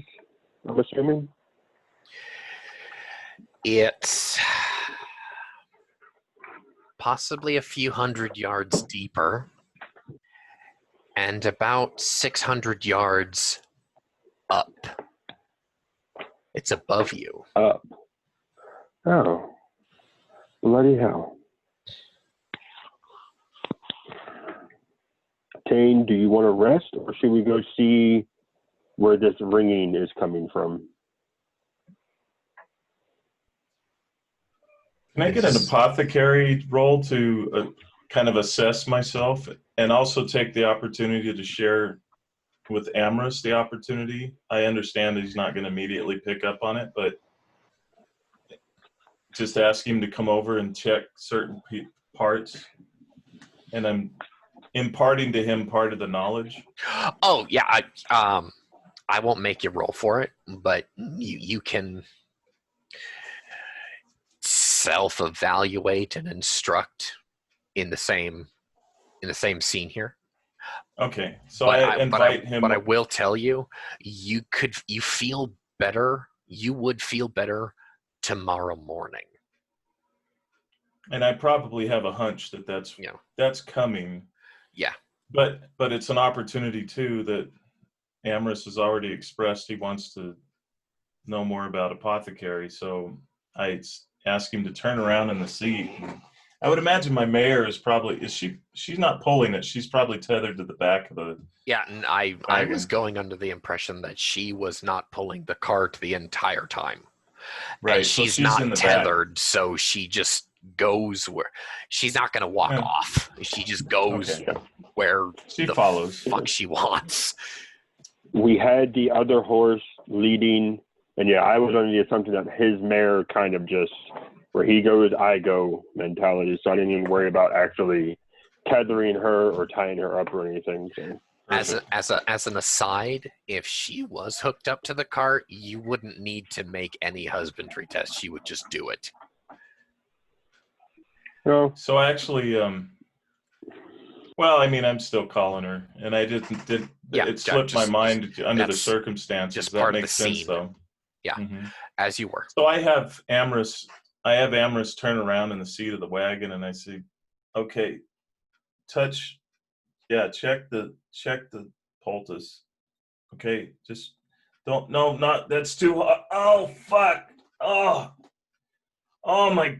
Oh, okay, hands off. Food ready? You hear from the shadows. Food ready? No. And so I lead him through the test of sort of checking my wounds and stuff like that so what do you think? You probably think I'm going to die within the hour, right? Yeah. He didn't actually say anything out loud, but he has that look of like, you're going to drop like any second, man. I don't want to move you anymore. I don't, I've not met many of your kind, but you obviously don't understand the veracity of a geet. I expect that I will feel better tomorrow morning. So take that instruction as you will. But that's a little bit of a apothecary that you can take with you. Medicine, as it were. I think that's what they're calling it. His head kind of spins and he looks a little pale for a second. He leans back. And no, the food's not ready. Damn, you're in the shadows. It's been a while. That Smith has been working for suspiciously too long for someone to get tired. Do you set camp and wait here tonight, or do you press on? I have a sneaking suspicion that the man with the hammer already knows we're here. So setting camp, taking a break would probably be good, but What do you think? With Fernaleus just shouting to the gods. Fern, stay or go. Stay or go.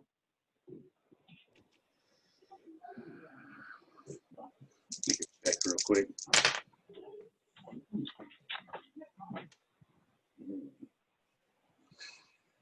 Let's see here. You hear stay. Then you hear no, go. Let's go. More people around's better. No, stay. No, I have this beautiful lightning rod. I believe that we would be better off to take a break. So, out of curiosity, Fern, when I hear you say stay and go and you're arguing with yourself, Yeah. is one side clearer than the other? Like, am I Yes. hearing one side of clarity and one side of shadow? Which Yes, side is the clarity side? we should go when there's more people, sounded clearer. The other one, stay, is very much sounds like it's more the predatory side.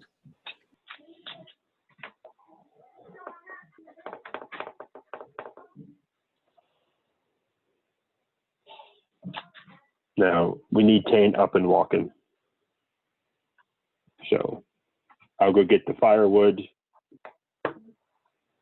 find a little corner of the cave that I can get at least a cooking pot going and make dinner.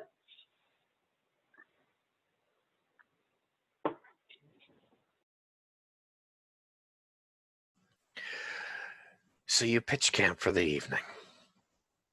You feed yourselves. You rest as well as you can. All three of you are able to sleep, albeit fitfully. Strangely enough, what's that, Emrys? In light of Fern's split personality, Mhm. as well as what ripped open the body in the beginning, and thirdly, knowing that the Smith probably is aware that we are here, he is very much going to sleep with one eye open. Oh, I Probably would be a very shocked light, if you did not. yeah, and he would be a very light and military-esque sleeper for the night. I'm getting to that. Just be patient. Thank you for your concern. I'm getting to that. You'll probably figure out pretty quickly that Fern, as long as he has his jug of blood, is probably not going to be like latching into you in your sleep. As long as he's fed, you probably figured that one out so far. Moving on. You are able to sleep, all three of you, albeit fitfully. The Smith hammers well into the night. And the last thing that you hear before sleeping is that faint ringing, muffled in some cases, or say at some points in the night, and clear as a bell, no pun intended, and other places. And the first thing that you hear is the ringing. What comes to mind is that Smith hammered metal through the entirety since you slept, all through the night. All three of you will, however, because you have entered the abode of whatever nightmare owns this keep, you have all accrued one additional point of shadow sickness.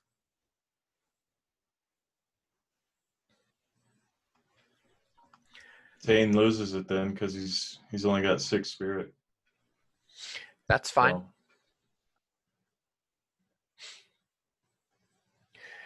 You awaken in a cold, not a sweat, but a cold stiffness, like icy claws have been upon you.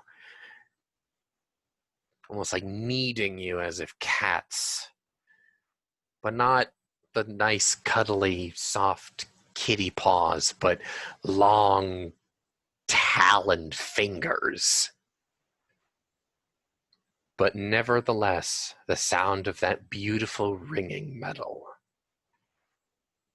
What do you do?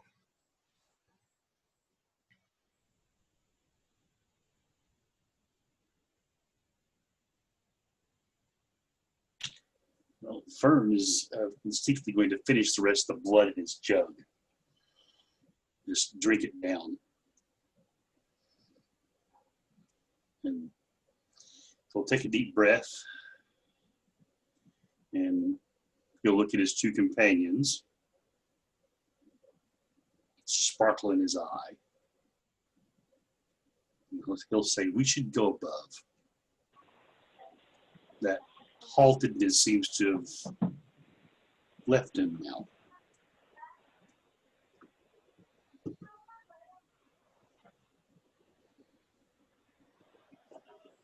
Can you walk yet, Jane?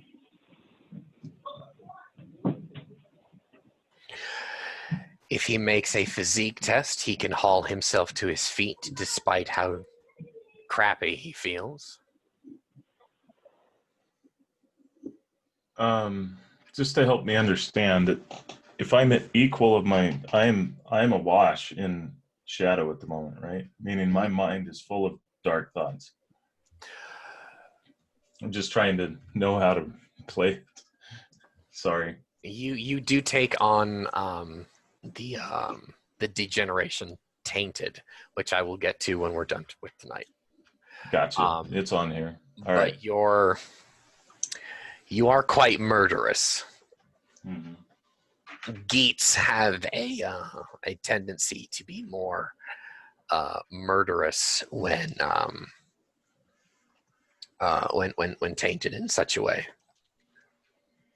And I'm going to get to Fern. Don't even start with me right now. Because he's going to be a piece of work when I'm done with him. So we're doing a physique test here? Yep. So I got a total of a 20, so... Yeah. It doesn't take a colossal effort, but you can haul yourself to your feet, slide out of the cart onto your booted feet, and you're a little stiff, but mace in hand, you feel great. Actually, as he's getting up and he stretches and he gingerly sort of touches, kind of palming this mace back and forth. And as he's Before you continue, hang on.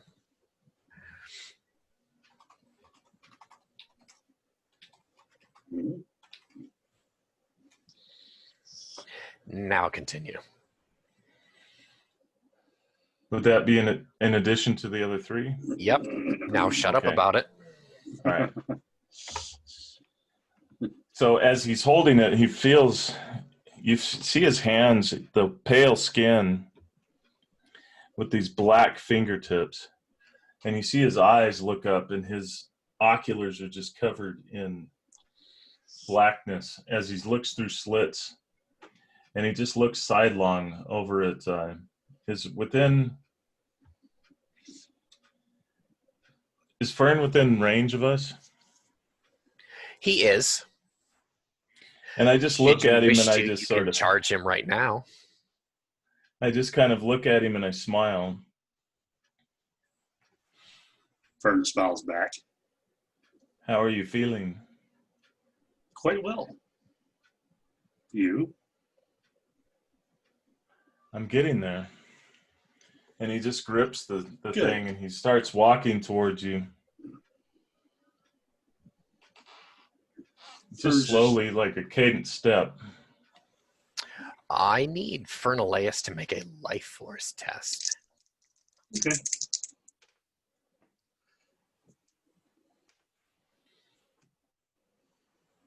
No, excuse me, not life force. I read my notes wrong. Self-control. Okay. 32. Oh. Good. You're going to need that. Mm-hmm. There is a weapon slowly walking over to you Mhm. that can end you in a stroke. Yes. It takes a titanic level of self-control against fear for you to not run for the hills. Okay. Congratulations, you've passed. You do hear the sound of Evan sliding against leather as Fern does draw his weapon. And he says, Tane, unless you wish to run towards your death that quickly, you should stay there. And he points with his sword and says, that thing needs to stay away from me.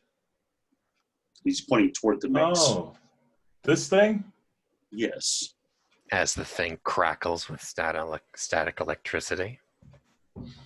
Then why did you have me hold it? That was a mistake upon my weaker self. The smell of ozone and the beautiful sound, the smell of rain fills the cavern. He looks over at Amorous, and he actually, for a second, he sees his mare in the background. Go ahead, Amorous. Amos is literally just doing the whole I'm dealing with fucking children. And he's literally doing the whole like rubbing his temples and his forehead thing. Just waiting to see how this is going to play out because he knows shit's about to go down. So as Tane is looking at Amorous, and then he looks past him at the beauty of his mare, and his head is totally turned, and you can see the poultice sort of bunched up. His head kind of holds down, and he drops and just slumps the mace.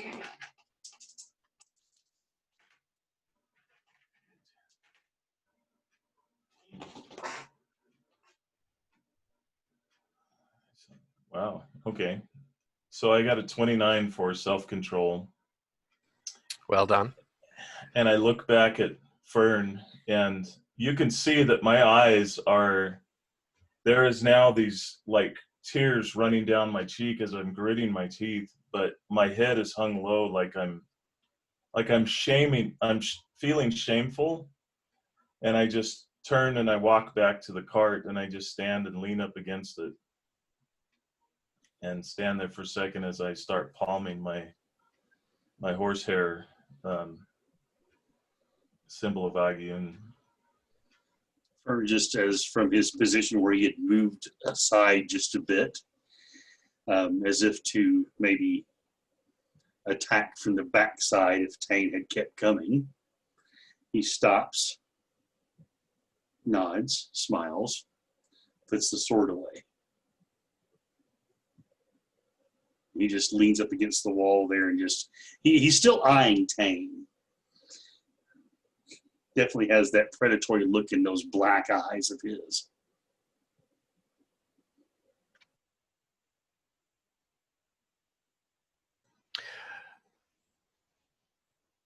How do you wish to spend your morning? On the move. All right. Amorous gets everyone together, maybe a little bit more forcefully than usual, and you march He down. has half a mind to take the mace back. Yeah, Fern offers to walk in the front to basically scout ahead, as he can actually see in the dark, as he says. Mm-hmm. And he'll keep basically 10 paces in front of, I guess if you're going to bring the cart, 10 paces in front of the cart, keeping his eyes open, far enough up in front that any light you guys happen to be using will spoil his vision. Okay. It doesn't take you very long to find kind of a rocky climb that goes up what seemingly is the next tier above you in this cavern. It's not in a place where you can. It's not a ramp. You actually have to climb the stones to get up. It's a cliff.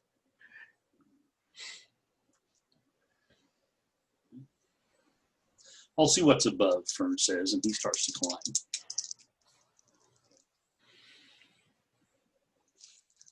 What do we got? Let's see, that's an athletics test, right? Yes, it is.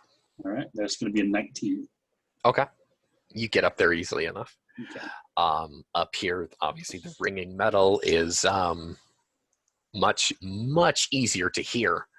What seems like where you're at, oriented from the gallery floor below, this tier, and then the walkway, it seemed like there was kind of like a natural like curtain of stone that kind of like juts out from the opposite wall that kind of muffled the sound waves echoing down. So from the previous day, you noticed that some of the ringing was clearer in some cases, and some of it was muffled. And you could it's not going to be hard for Fernalatus to surmise that it's not the ringing, it's the individual moving from one location to another and hammering the metal. Okay. So I can't see anyone as of yet, or is it still? No, you you cannot see anything. No. Okay, they can't see a way up. Yes. Okay. From here, you just it's about as wide as 3 of Tane, shoulder to shoulder.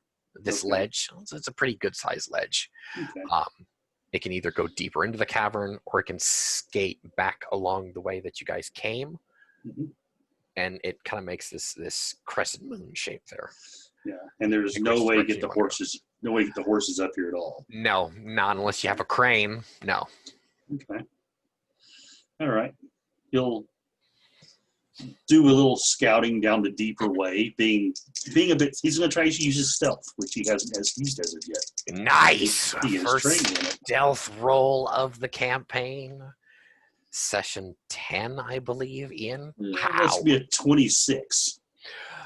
Yeah, that's pretty loud. Very clumsy of you. Yeah. Yeah. Oh yeah. So totally. Yeah. This natural stone very dramatically becomes worked stone. Okay. Some odd yards down, and instead of this ledge, it becomes a stone walkway. Okay. You find yourself on a bridge, flanked by 2 very vampire-esque looking gargoyles. Okay. Before actually approaching those, he'll stop. Let's see here. Would academics be something he could use to sort of maybe get an idea of, is this a certain kind of work? Is it a known architectural style?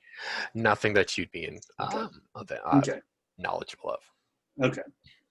All right. So in that case, he'll turn and he'll go back, still being quiet, still being stealthy, and make his way down behind the cart.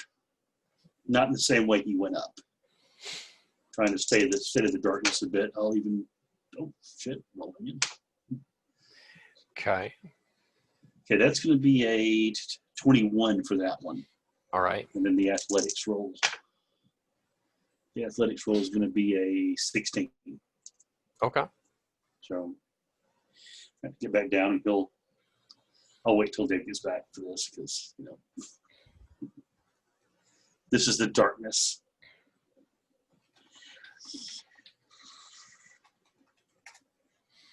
So, but there he comes. Okay, so as he makes his way back down and stealthily from behind, he'll get to where he's behind his friends, where they haven't seen him yet, and he'll say, just out of the darkness, right behind them, there's Brookstone up there. The horses won't make it, though.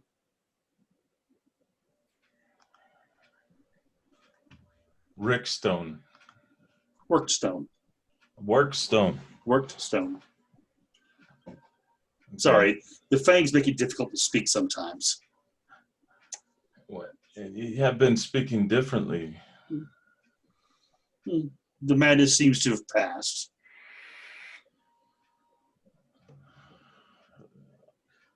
Does it ever go away? He's more asking for himself than... Fern sort of smiles. He said it could.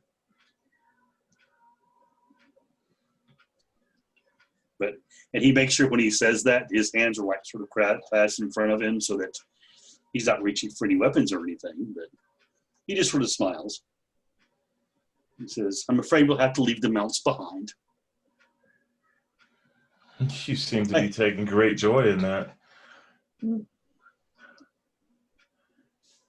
He walks over and strokes the horse that's been pulling the cart. He said, such a shame. There'll be good sustenance in a pinch. You need to change your line of thinking, friend. I didn't say I was going to kill it. We would not be eating it either. Well, you wouldn't be, of course.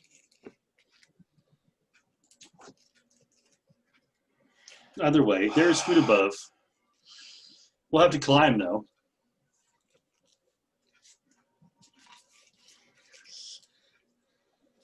Well, let's go see. As he walks over and he gives his mare some rations out of his, some turnips or something out of his bag, and feeds her a little bit. Just to be clear, Tane doesn't have any actual, like, mental link with the horse besides just a feeling, right? They basically have empathy with each other? Yes, they have empathy, not telepathy. Okay.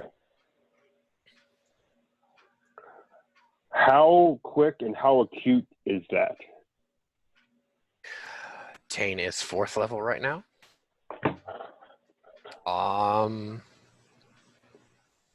Right now he's got roughly 100 feet per level.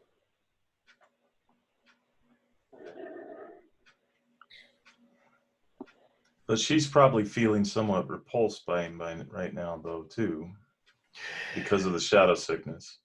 That may be the case, but She gets it.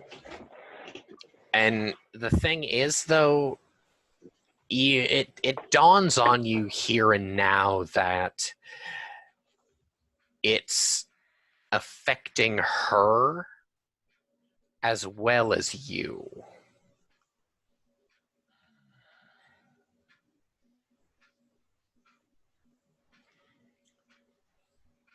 We have to fix this.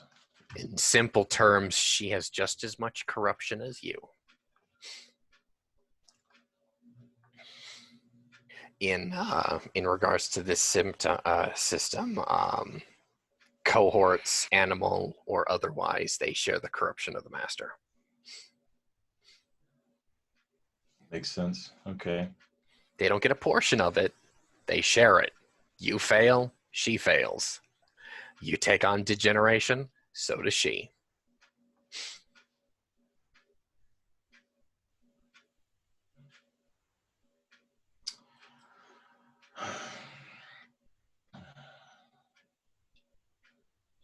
Motherfucker. He just starts just spurting like in high geek. It just sounds like to you guys, it might sound like some sort of redneck from Arkansas or something. But I know that guy. He is just fit to be tied at the moment because he's just pissed. He's just like, keep getting shit on, is basically what he's saying. Just keeps fucking getting thicker and thicker. Fuck. All right. After he has a little bit of a hissy fit, Don't fucking sneak up on me like that again, please. Fern just sort of smiles at you and gives a little nod. And says, Or Shall it'll we be the go? last time. "It will, I'm sure." And he says, "Shall we go?" And he begins climbing the wall.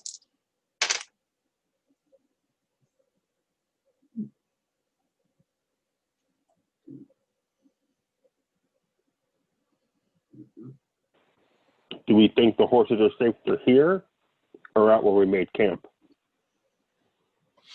Left side of brain would say it's that they're safer in here. All manner of swamp predators could be lurking out there. Yeah, and I mean, if it came down to it, the mare is at least smart enough that she could run. Unfortunately, the plow horse probably wouldn't be, but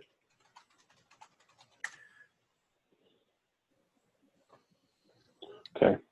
I will, if I undo the plow horse, can the mare keep the plow horse in check? She would be the dominant one in the herd, so yes, she'll keep that Okay. that male So check. I'm going to untether the plow horse. That way, if shit does hit the ceiling, they can hopefully both get out of there.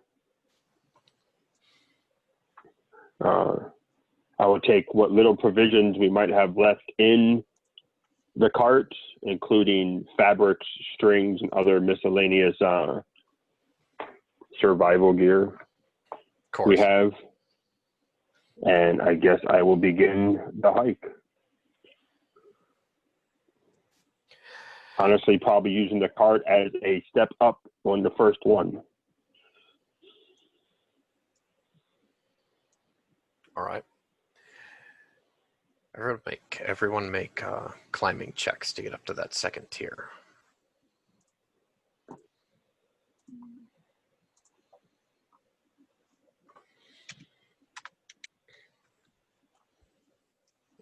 Okay.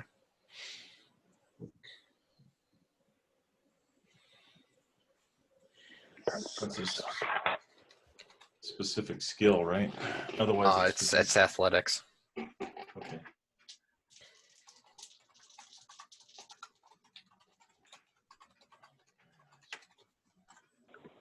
Thank God for my dice exploding tonight.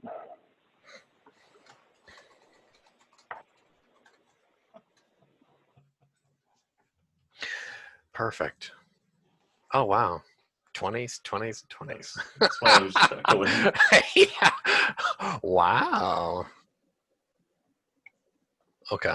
20 by 20 by 20.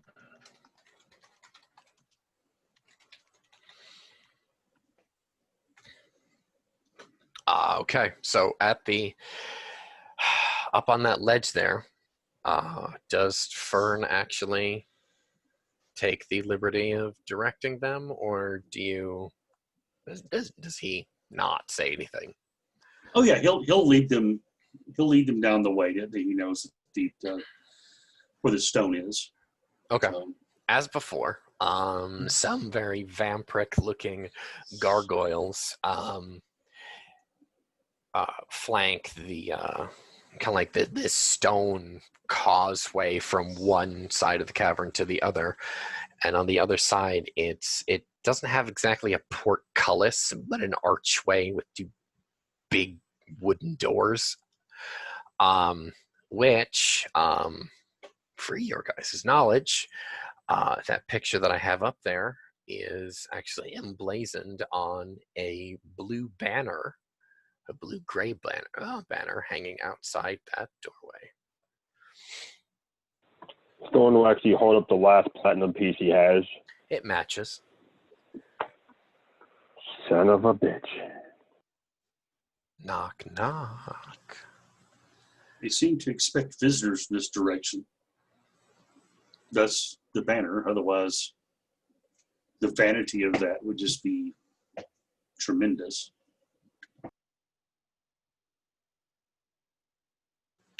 The closer you get to that doorway, the louder the ringing is.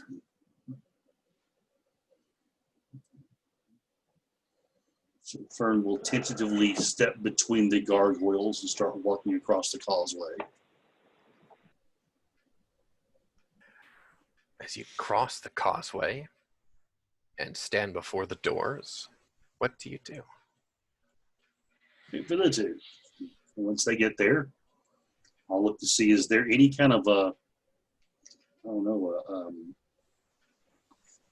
pull maybe for like to summon a gatesman or a door knocker? a door knocker? Nope. Or well, I guess he'll press his hands against the door and see if he can push. The door doesn't swing, but the door does move on well-oiled hinges, excuse me. Wow. Yeah. So in that case, yes, Fern will just push it open and look inside. A dusty stone hallway strewn with cobwebs. The smell of the grave meets your nostrils, and the sound of that ringing. He'll expect his companions just make sure that they're still following, and he'll stride up into this dark hallway. He doesn't seem to have any fear right now for some reason. I would think Fern's probably well at home in this sort of place. Yeah, he feels that way at the moment, yeah. Your companions are on his heels, I'm assuming? Tane I will is be between Fern and Tane. Attaboy. Tane is actually eyeing the vampiric things, and he's The looking at gargoyles? them with the yes, and looking at them with squinted eyes.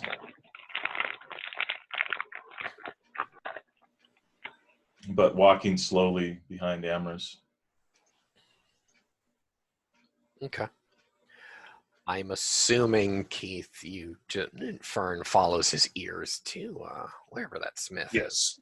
Yes, he's looking for the smith. It's kind of labyrinthine, actually. You walk through a few passageways, a few corridors, and couple of the doors of these rooms that they're just archways. Like they have like holes in the wall where like the door hardware would have a door mounted there, but the door has been removed for some whatever reason. But so the holes in the stone are there to mount door hardware.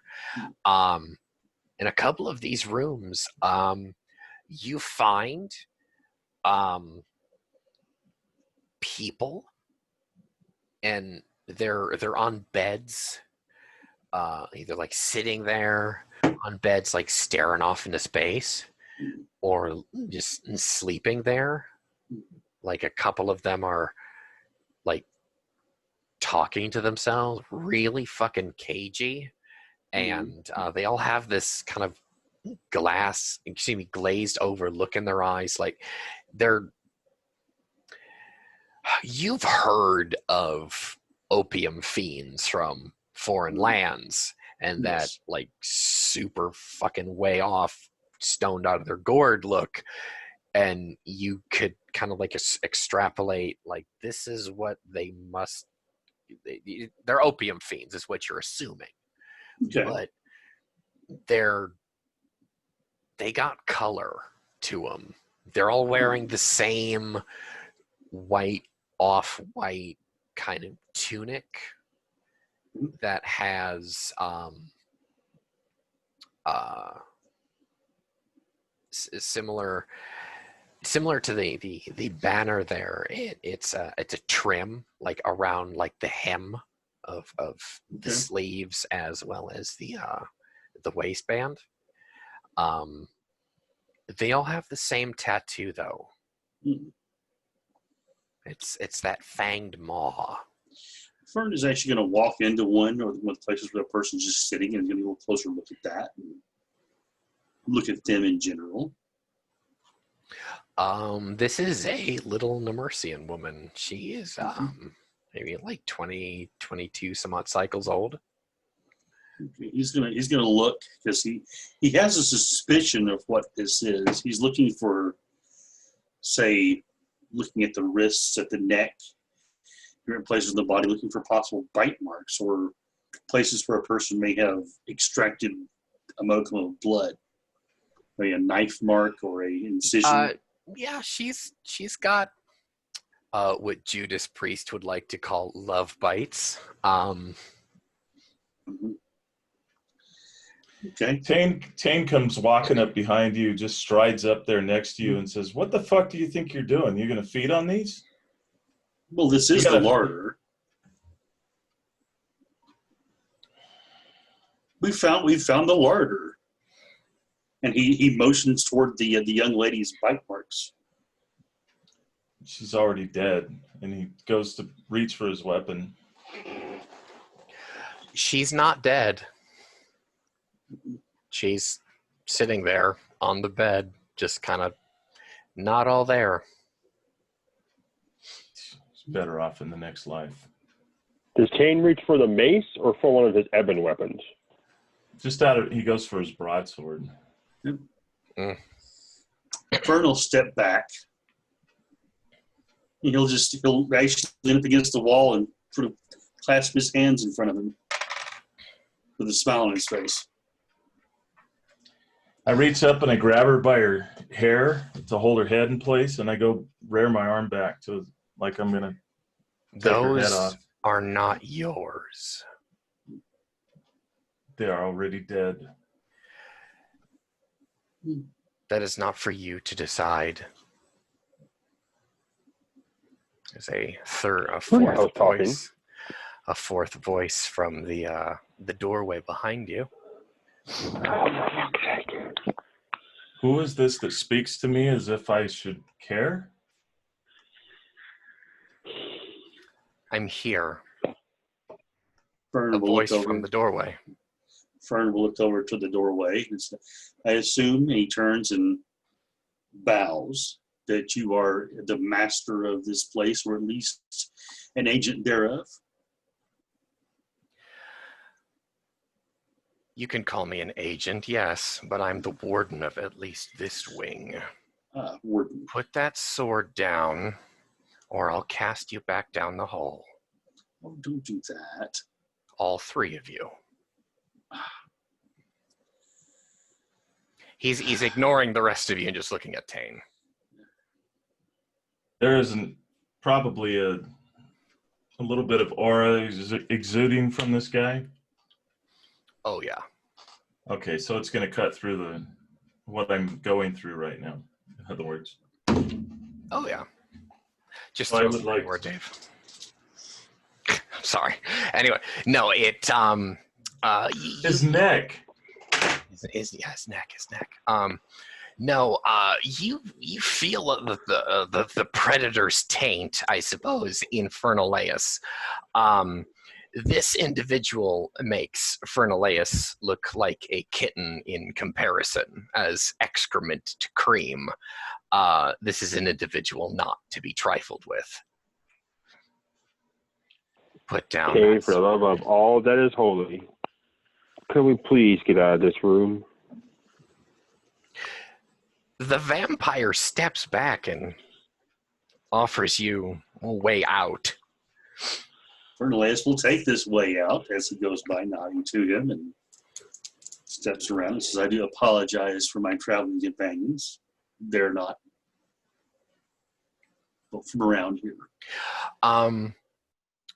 When Fern walks by this individual, make a defense test. Okay, like a Yep. magic defense test? Nope. Just Regular defense test. Yep. Okay.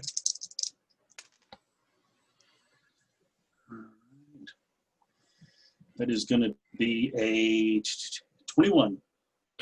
ooh. Okay. All right. Perfect. As you like walk by this vampire, as he very politely, very eloquently lets you leave the room, he trips you. Okay.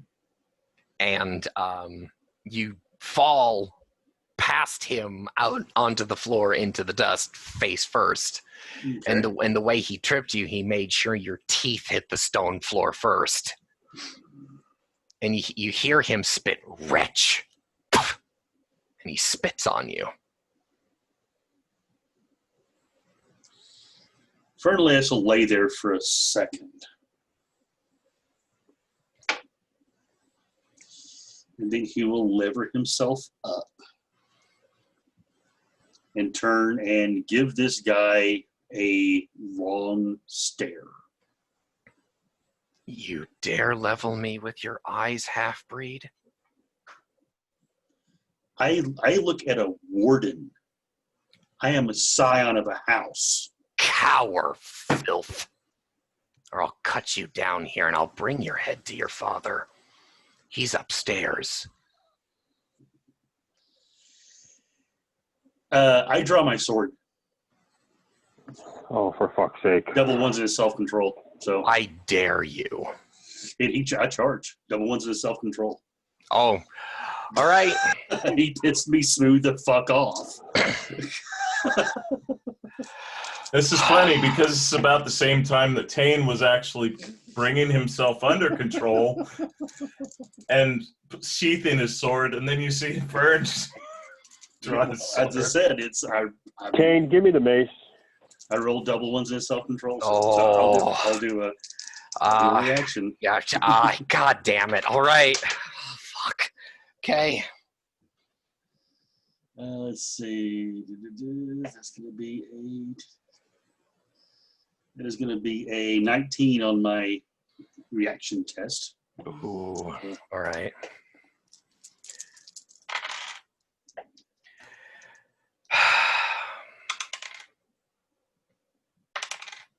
Oh, you can stop now. His reaction Look, here's test. that TPK we were talking about. Tlaloc goes first on a Obviously. 34. Okay.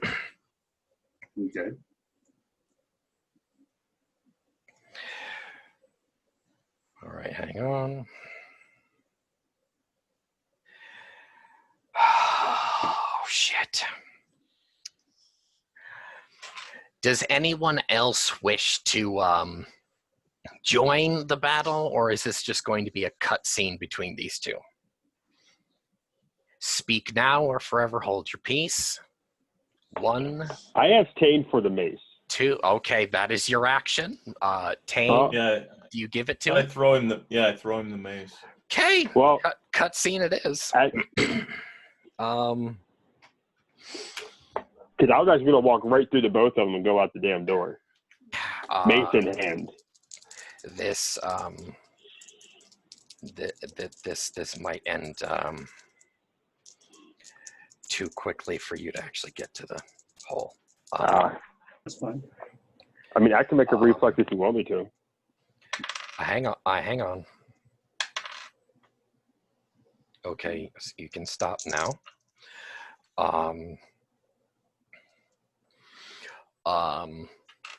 The vampire, Tlaloc,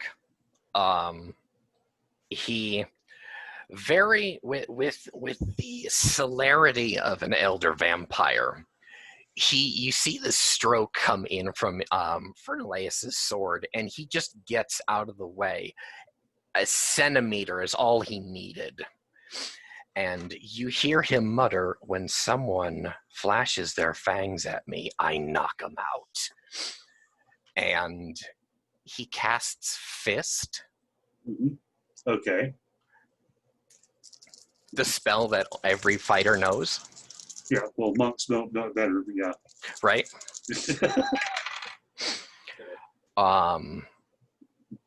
This is going to be all right. I might need some information from Fernaleus here. Okay. This is going to go against his torpor. Okay. All right. Your physique score is what? Physique score is 10. 10. How many grades of conditioning does he have? grades of conditioning. He has Full four grade. grades of conditioning. Okay, Four he grades. has, which means he has a torpor of 12. That is how much damage that he can take before he sleeps very, very well. Okay. You have taken 19 points of torpor to the teeth, and Okay. you're streaming in HD. So the 24 defense test wouldn't have helped me. No. Okay. All right. No. Yeah, he Um, is not currently with us. So I need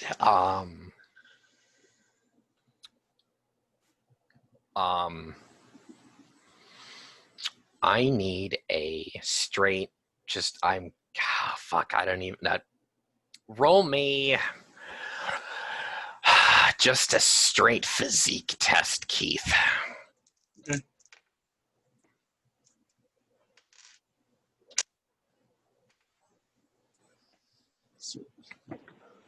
Side note, I do 23. find hilarious that the guy that should be knocked out the most has not got knocked out once. 23. 23. Okay. One die exploded twice. You lose.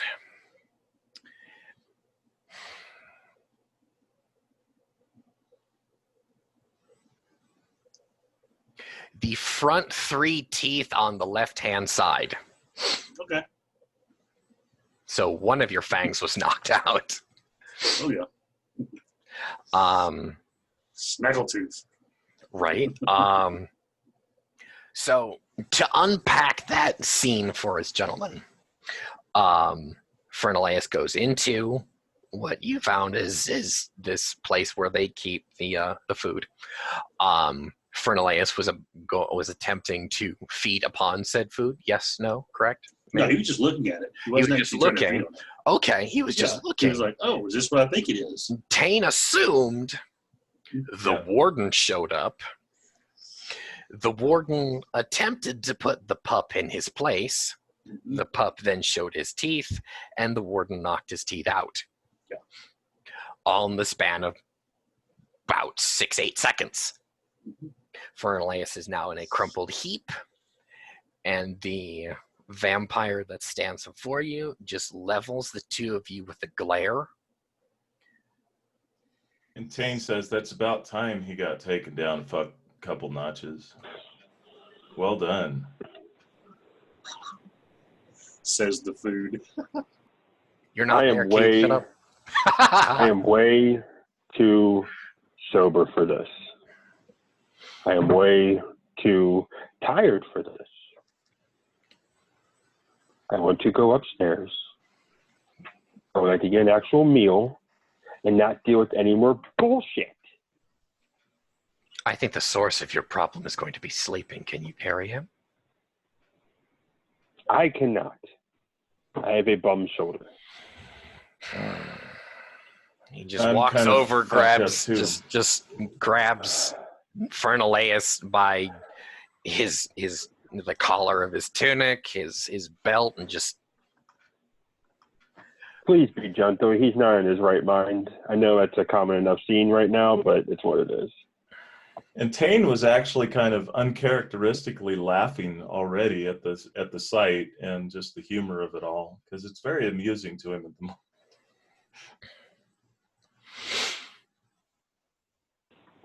Do we have a patron saint of patience, or just Calavog of suffering and manual labor? Well, it's- is technically the goddess of suffering, but she can be associated with being patient. Well, What was her Amorous name Thorn again? is the minor deity at the moment, right? 'Cause Yeah, having right. to exert so much patience. If he Right. has enough people to worship him and start building shrines, then yes, he could ascend. He'd be the Rafe, first. what was her Thorn name to- again? Valora. I'll have to look that one up.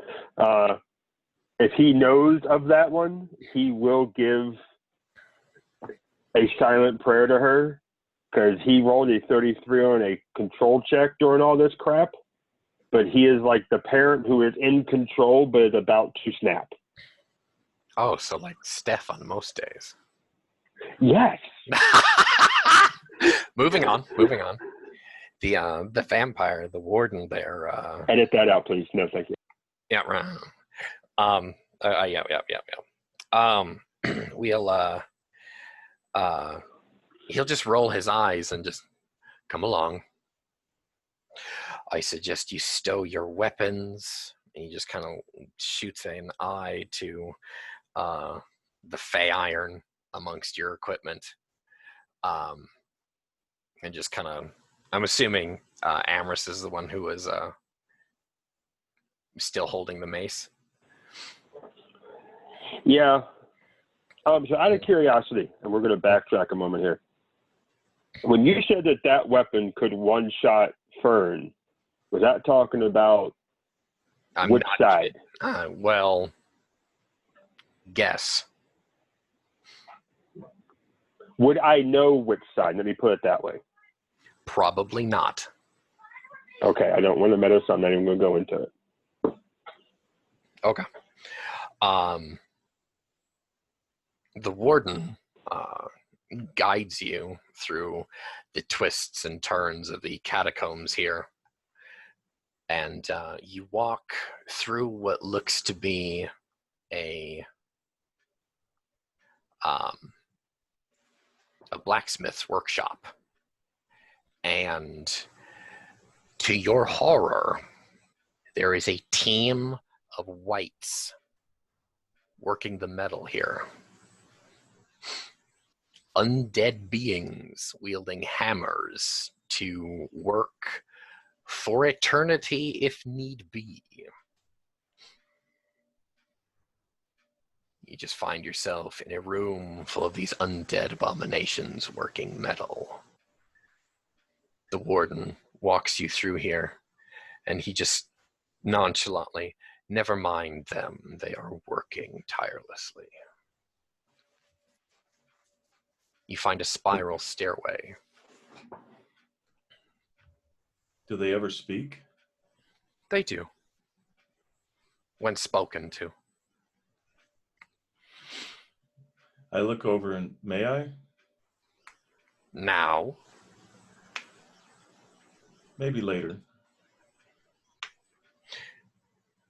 the vampire nods. You find that spiral staircase mentioned before, and you ascend it. This spiral staircase, however, is heavily guarded. There's 24 vampires armed to the teeth in this room. And they all just look at you very suspiciously. They're a bunch of attack dogs, war dogs, glaring at you from under their visors. At the top of this stairway on your side of this door, you hear the sound of string instruments being played and laughter, like mirth. Someone's having themselves a party. He pushes the door open, and a bright torchlight illumines you. You step through, and there are well-dressed, well-groomed vampires lounging on sofas or standing in small groups gossiping. In this particular room, it looks like an art gallery. There is paintings and samples of like cave art, cut out slabs of stone cut out of like a stone wall, primitive cave dwelling individuals. Their rock art is on display. You are taken through many halls. This is an immense castle built into the mountains. And there are far more, we'll say, noble vampires than you had initially thought. And it's a beautiful and also dramatic and horrifying juxtaposition of the the dreariness and the gloom of the outside world and the revelry and the mirth and the beauty that is inside this place. But here, we will close the scene. As the warden opens the door from the catacombs to the upper keep, I would like a soliloquy from Tane Halfmain as the stage lights come up to illuminate him, as the time kind of skews into a slow motion transition. Your booted feet touch the top of this stairway. What do we see? Tane is already on edge. He had actually been walking through the corridor or the room with all of the attack dogs, and he was eyeing each one of them with his hands on his hilt of his weapons, looking at them longingly, hoping they would make a move. And as he rises above the step, he looks over his shoulder and he sees the limp body of Fern, and he's like, on the one hand, I could help him. On the other hand, well,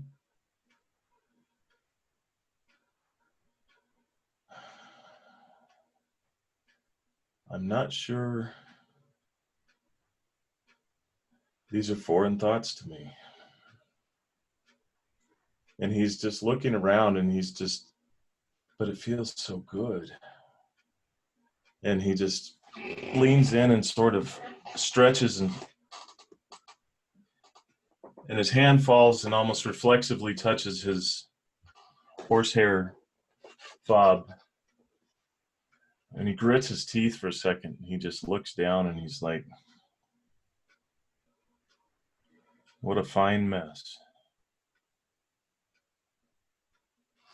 And that's what he's thinking is that what a fine mess I've gotten myself into. The stage lights dim and then move to illuminate Amherst Thorn.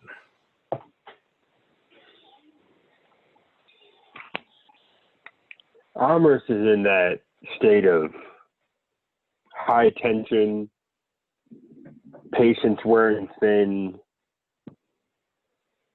Can we have a moment of respite mindset? Though when they pass or go through the room with the music, you actually do see him kind of perk up. And for a moment, he almost reaches for his lute like he wants to play along.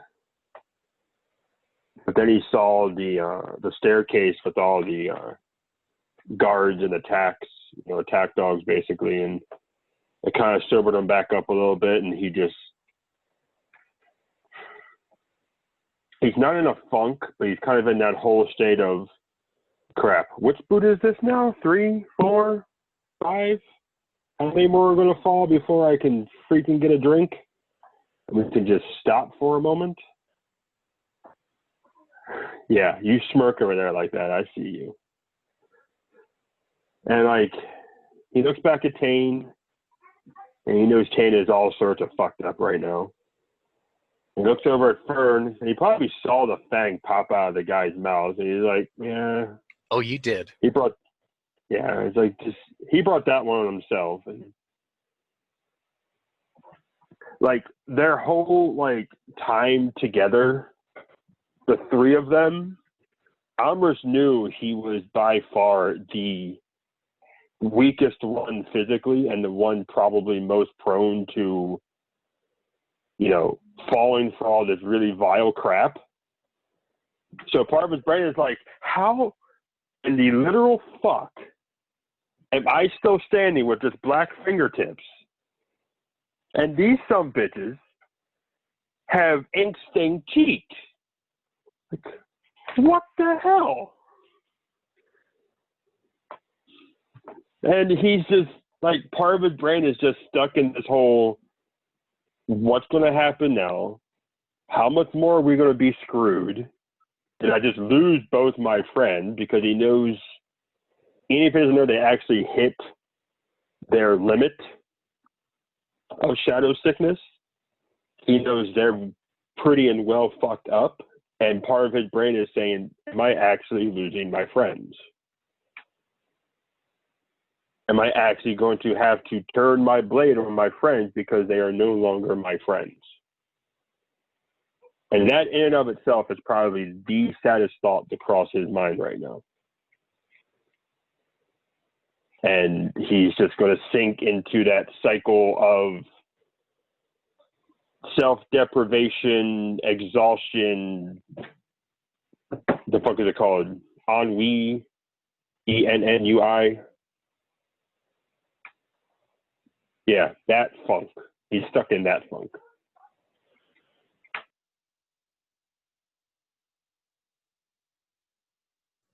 And then we go to the unconscious mind, the conflicted unconscious mind of Fernelius. What do we see? What you see as the lights come up is the form of Fernelius, the mortal form of Fernelius, has been staked to a large rock. Through his spread eagle, he's been restrained by spikes and ropes of shadow, binding him to this thing so that he can't move. The one thing he can move is his head and his mouth, which of course now has blood running down it from where the teeth were knocked out. But this form is laughing, cackling almost madly, as just beyond him you see the other Fernelius, the one we've known as the predator, the vampire, screams in impotent rage and roars the sky. And the bound Fernelius says, you got put in your place, didn't you, little wolf? Little predator. You thought you were bigger than you were. You thought you thought you were one of them. And the other figure turns and screams at him, shut up. And as this rage seethes off of this figure, the one fang popping out, his blood runs down his chin, as the others, the definitely noticeable gap on one side of his face is on display. The eyes are blazing bright red, but not quite as bright red as a true vampire. And the figure comes over and gets right up in Mortal Fern's face, and he says, you're just holding me back. How do you if I would get rid of you? You're a nuisance. You're a noose. You're a weight around my ankle. And the living one says, yes, I'll always be here. You can't get rid of me. And the predator leans forward and says, we'll see about that. There's got to be a way. There has to be. And he stands back and looks down at the mortal Fernelius, bound there, unable to do anything more than just laugh. And he says, we'll find a way. I will find a way to remove you. The Fernelius there just sort of smiles and says, but you'll have to be nice to the warden, won't you? You'll have to be nice to the larder boy. Even the larder boy can take you down with one single punch. And that figure roars back in his face again with his rage, impotent though it is. He can't harm himself, no matter how much we'd love to do so. As this figure once again dances around and screams at the night. And the Fernelius bound there just continues to laugh.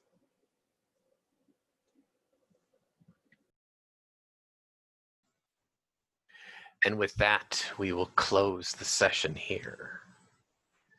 Thanks for tuning in, everybody. We'll be back next week.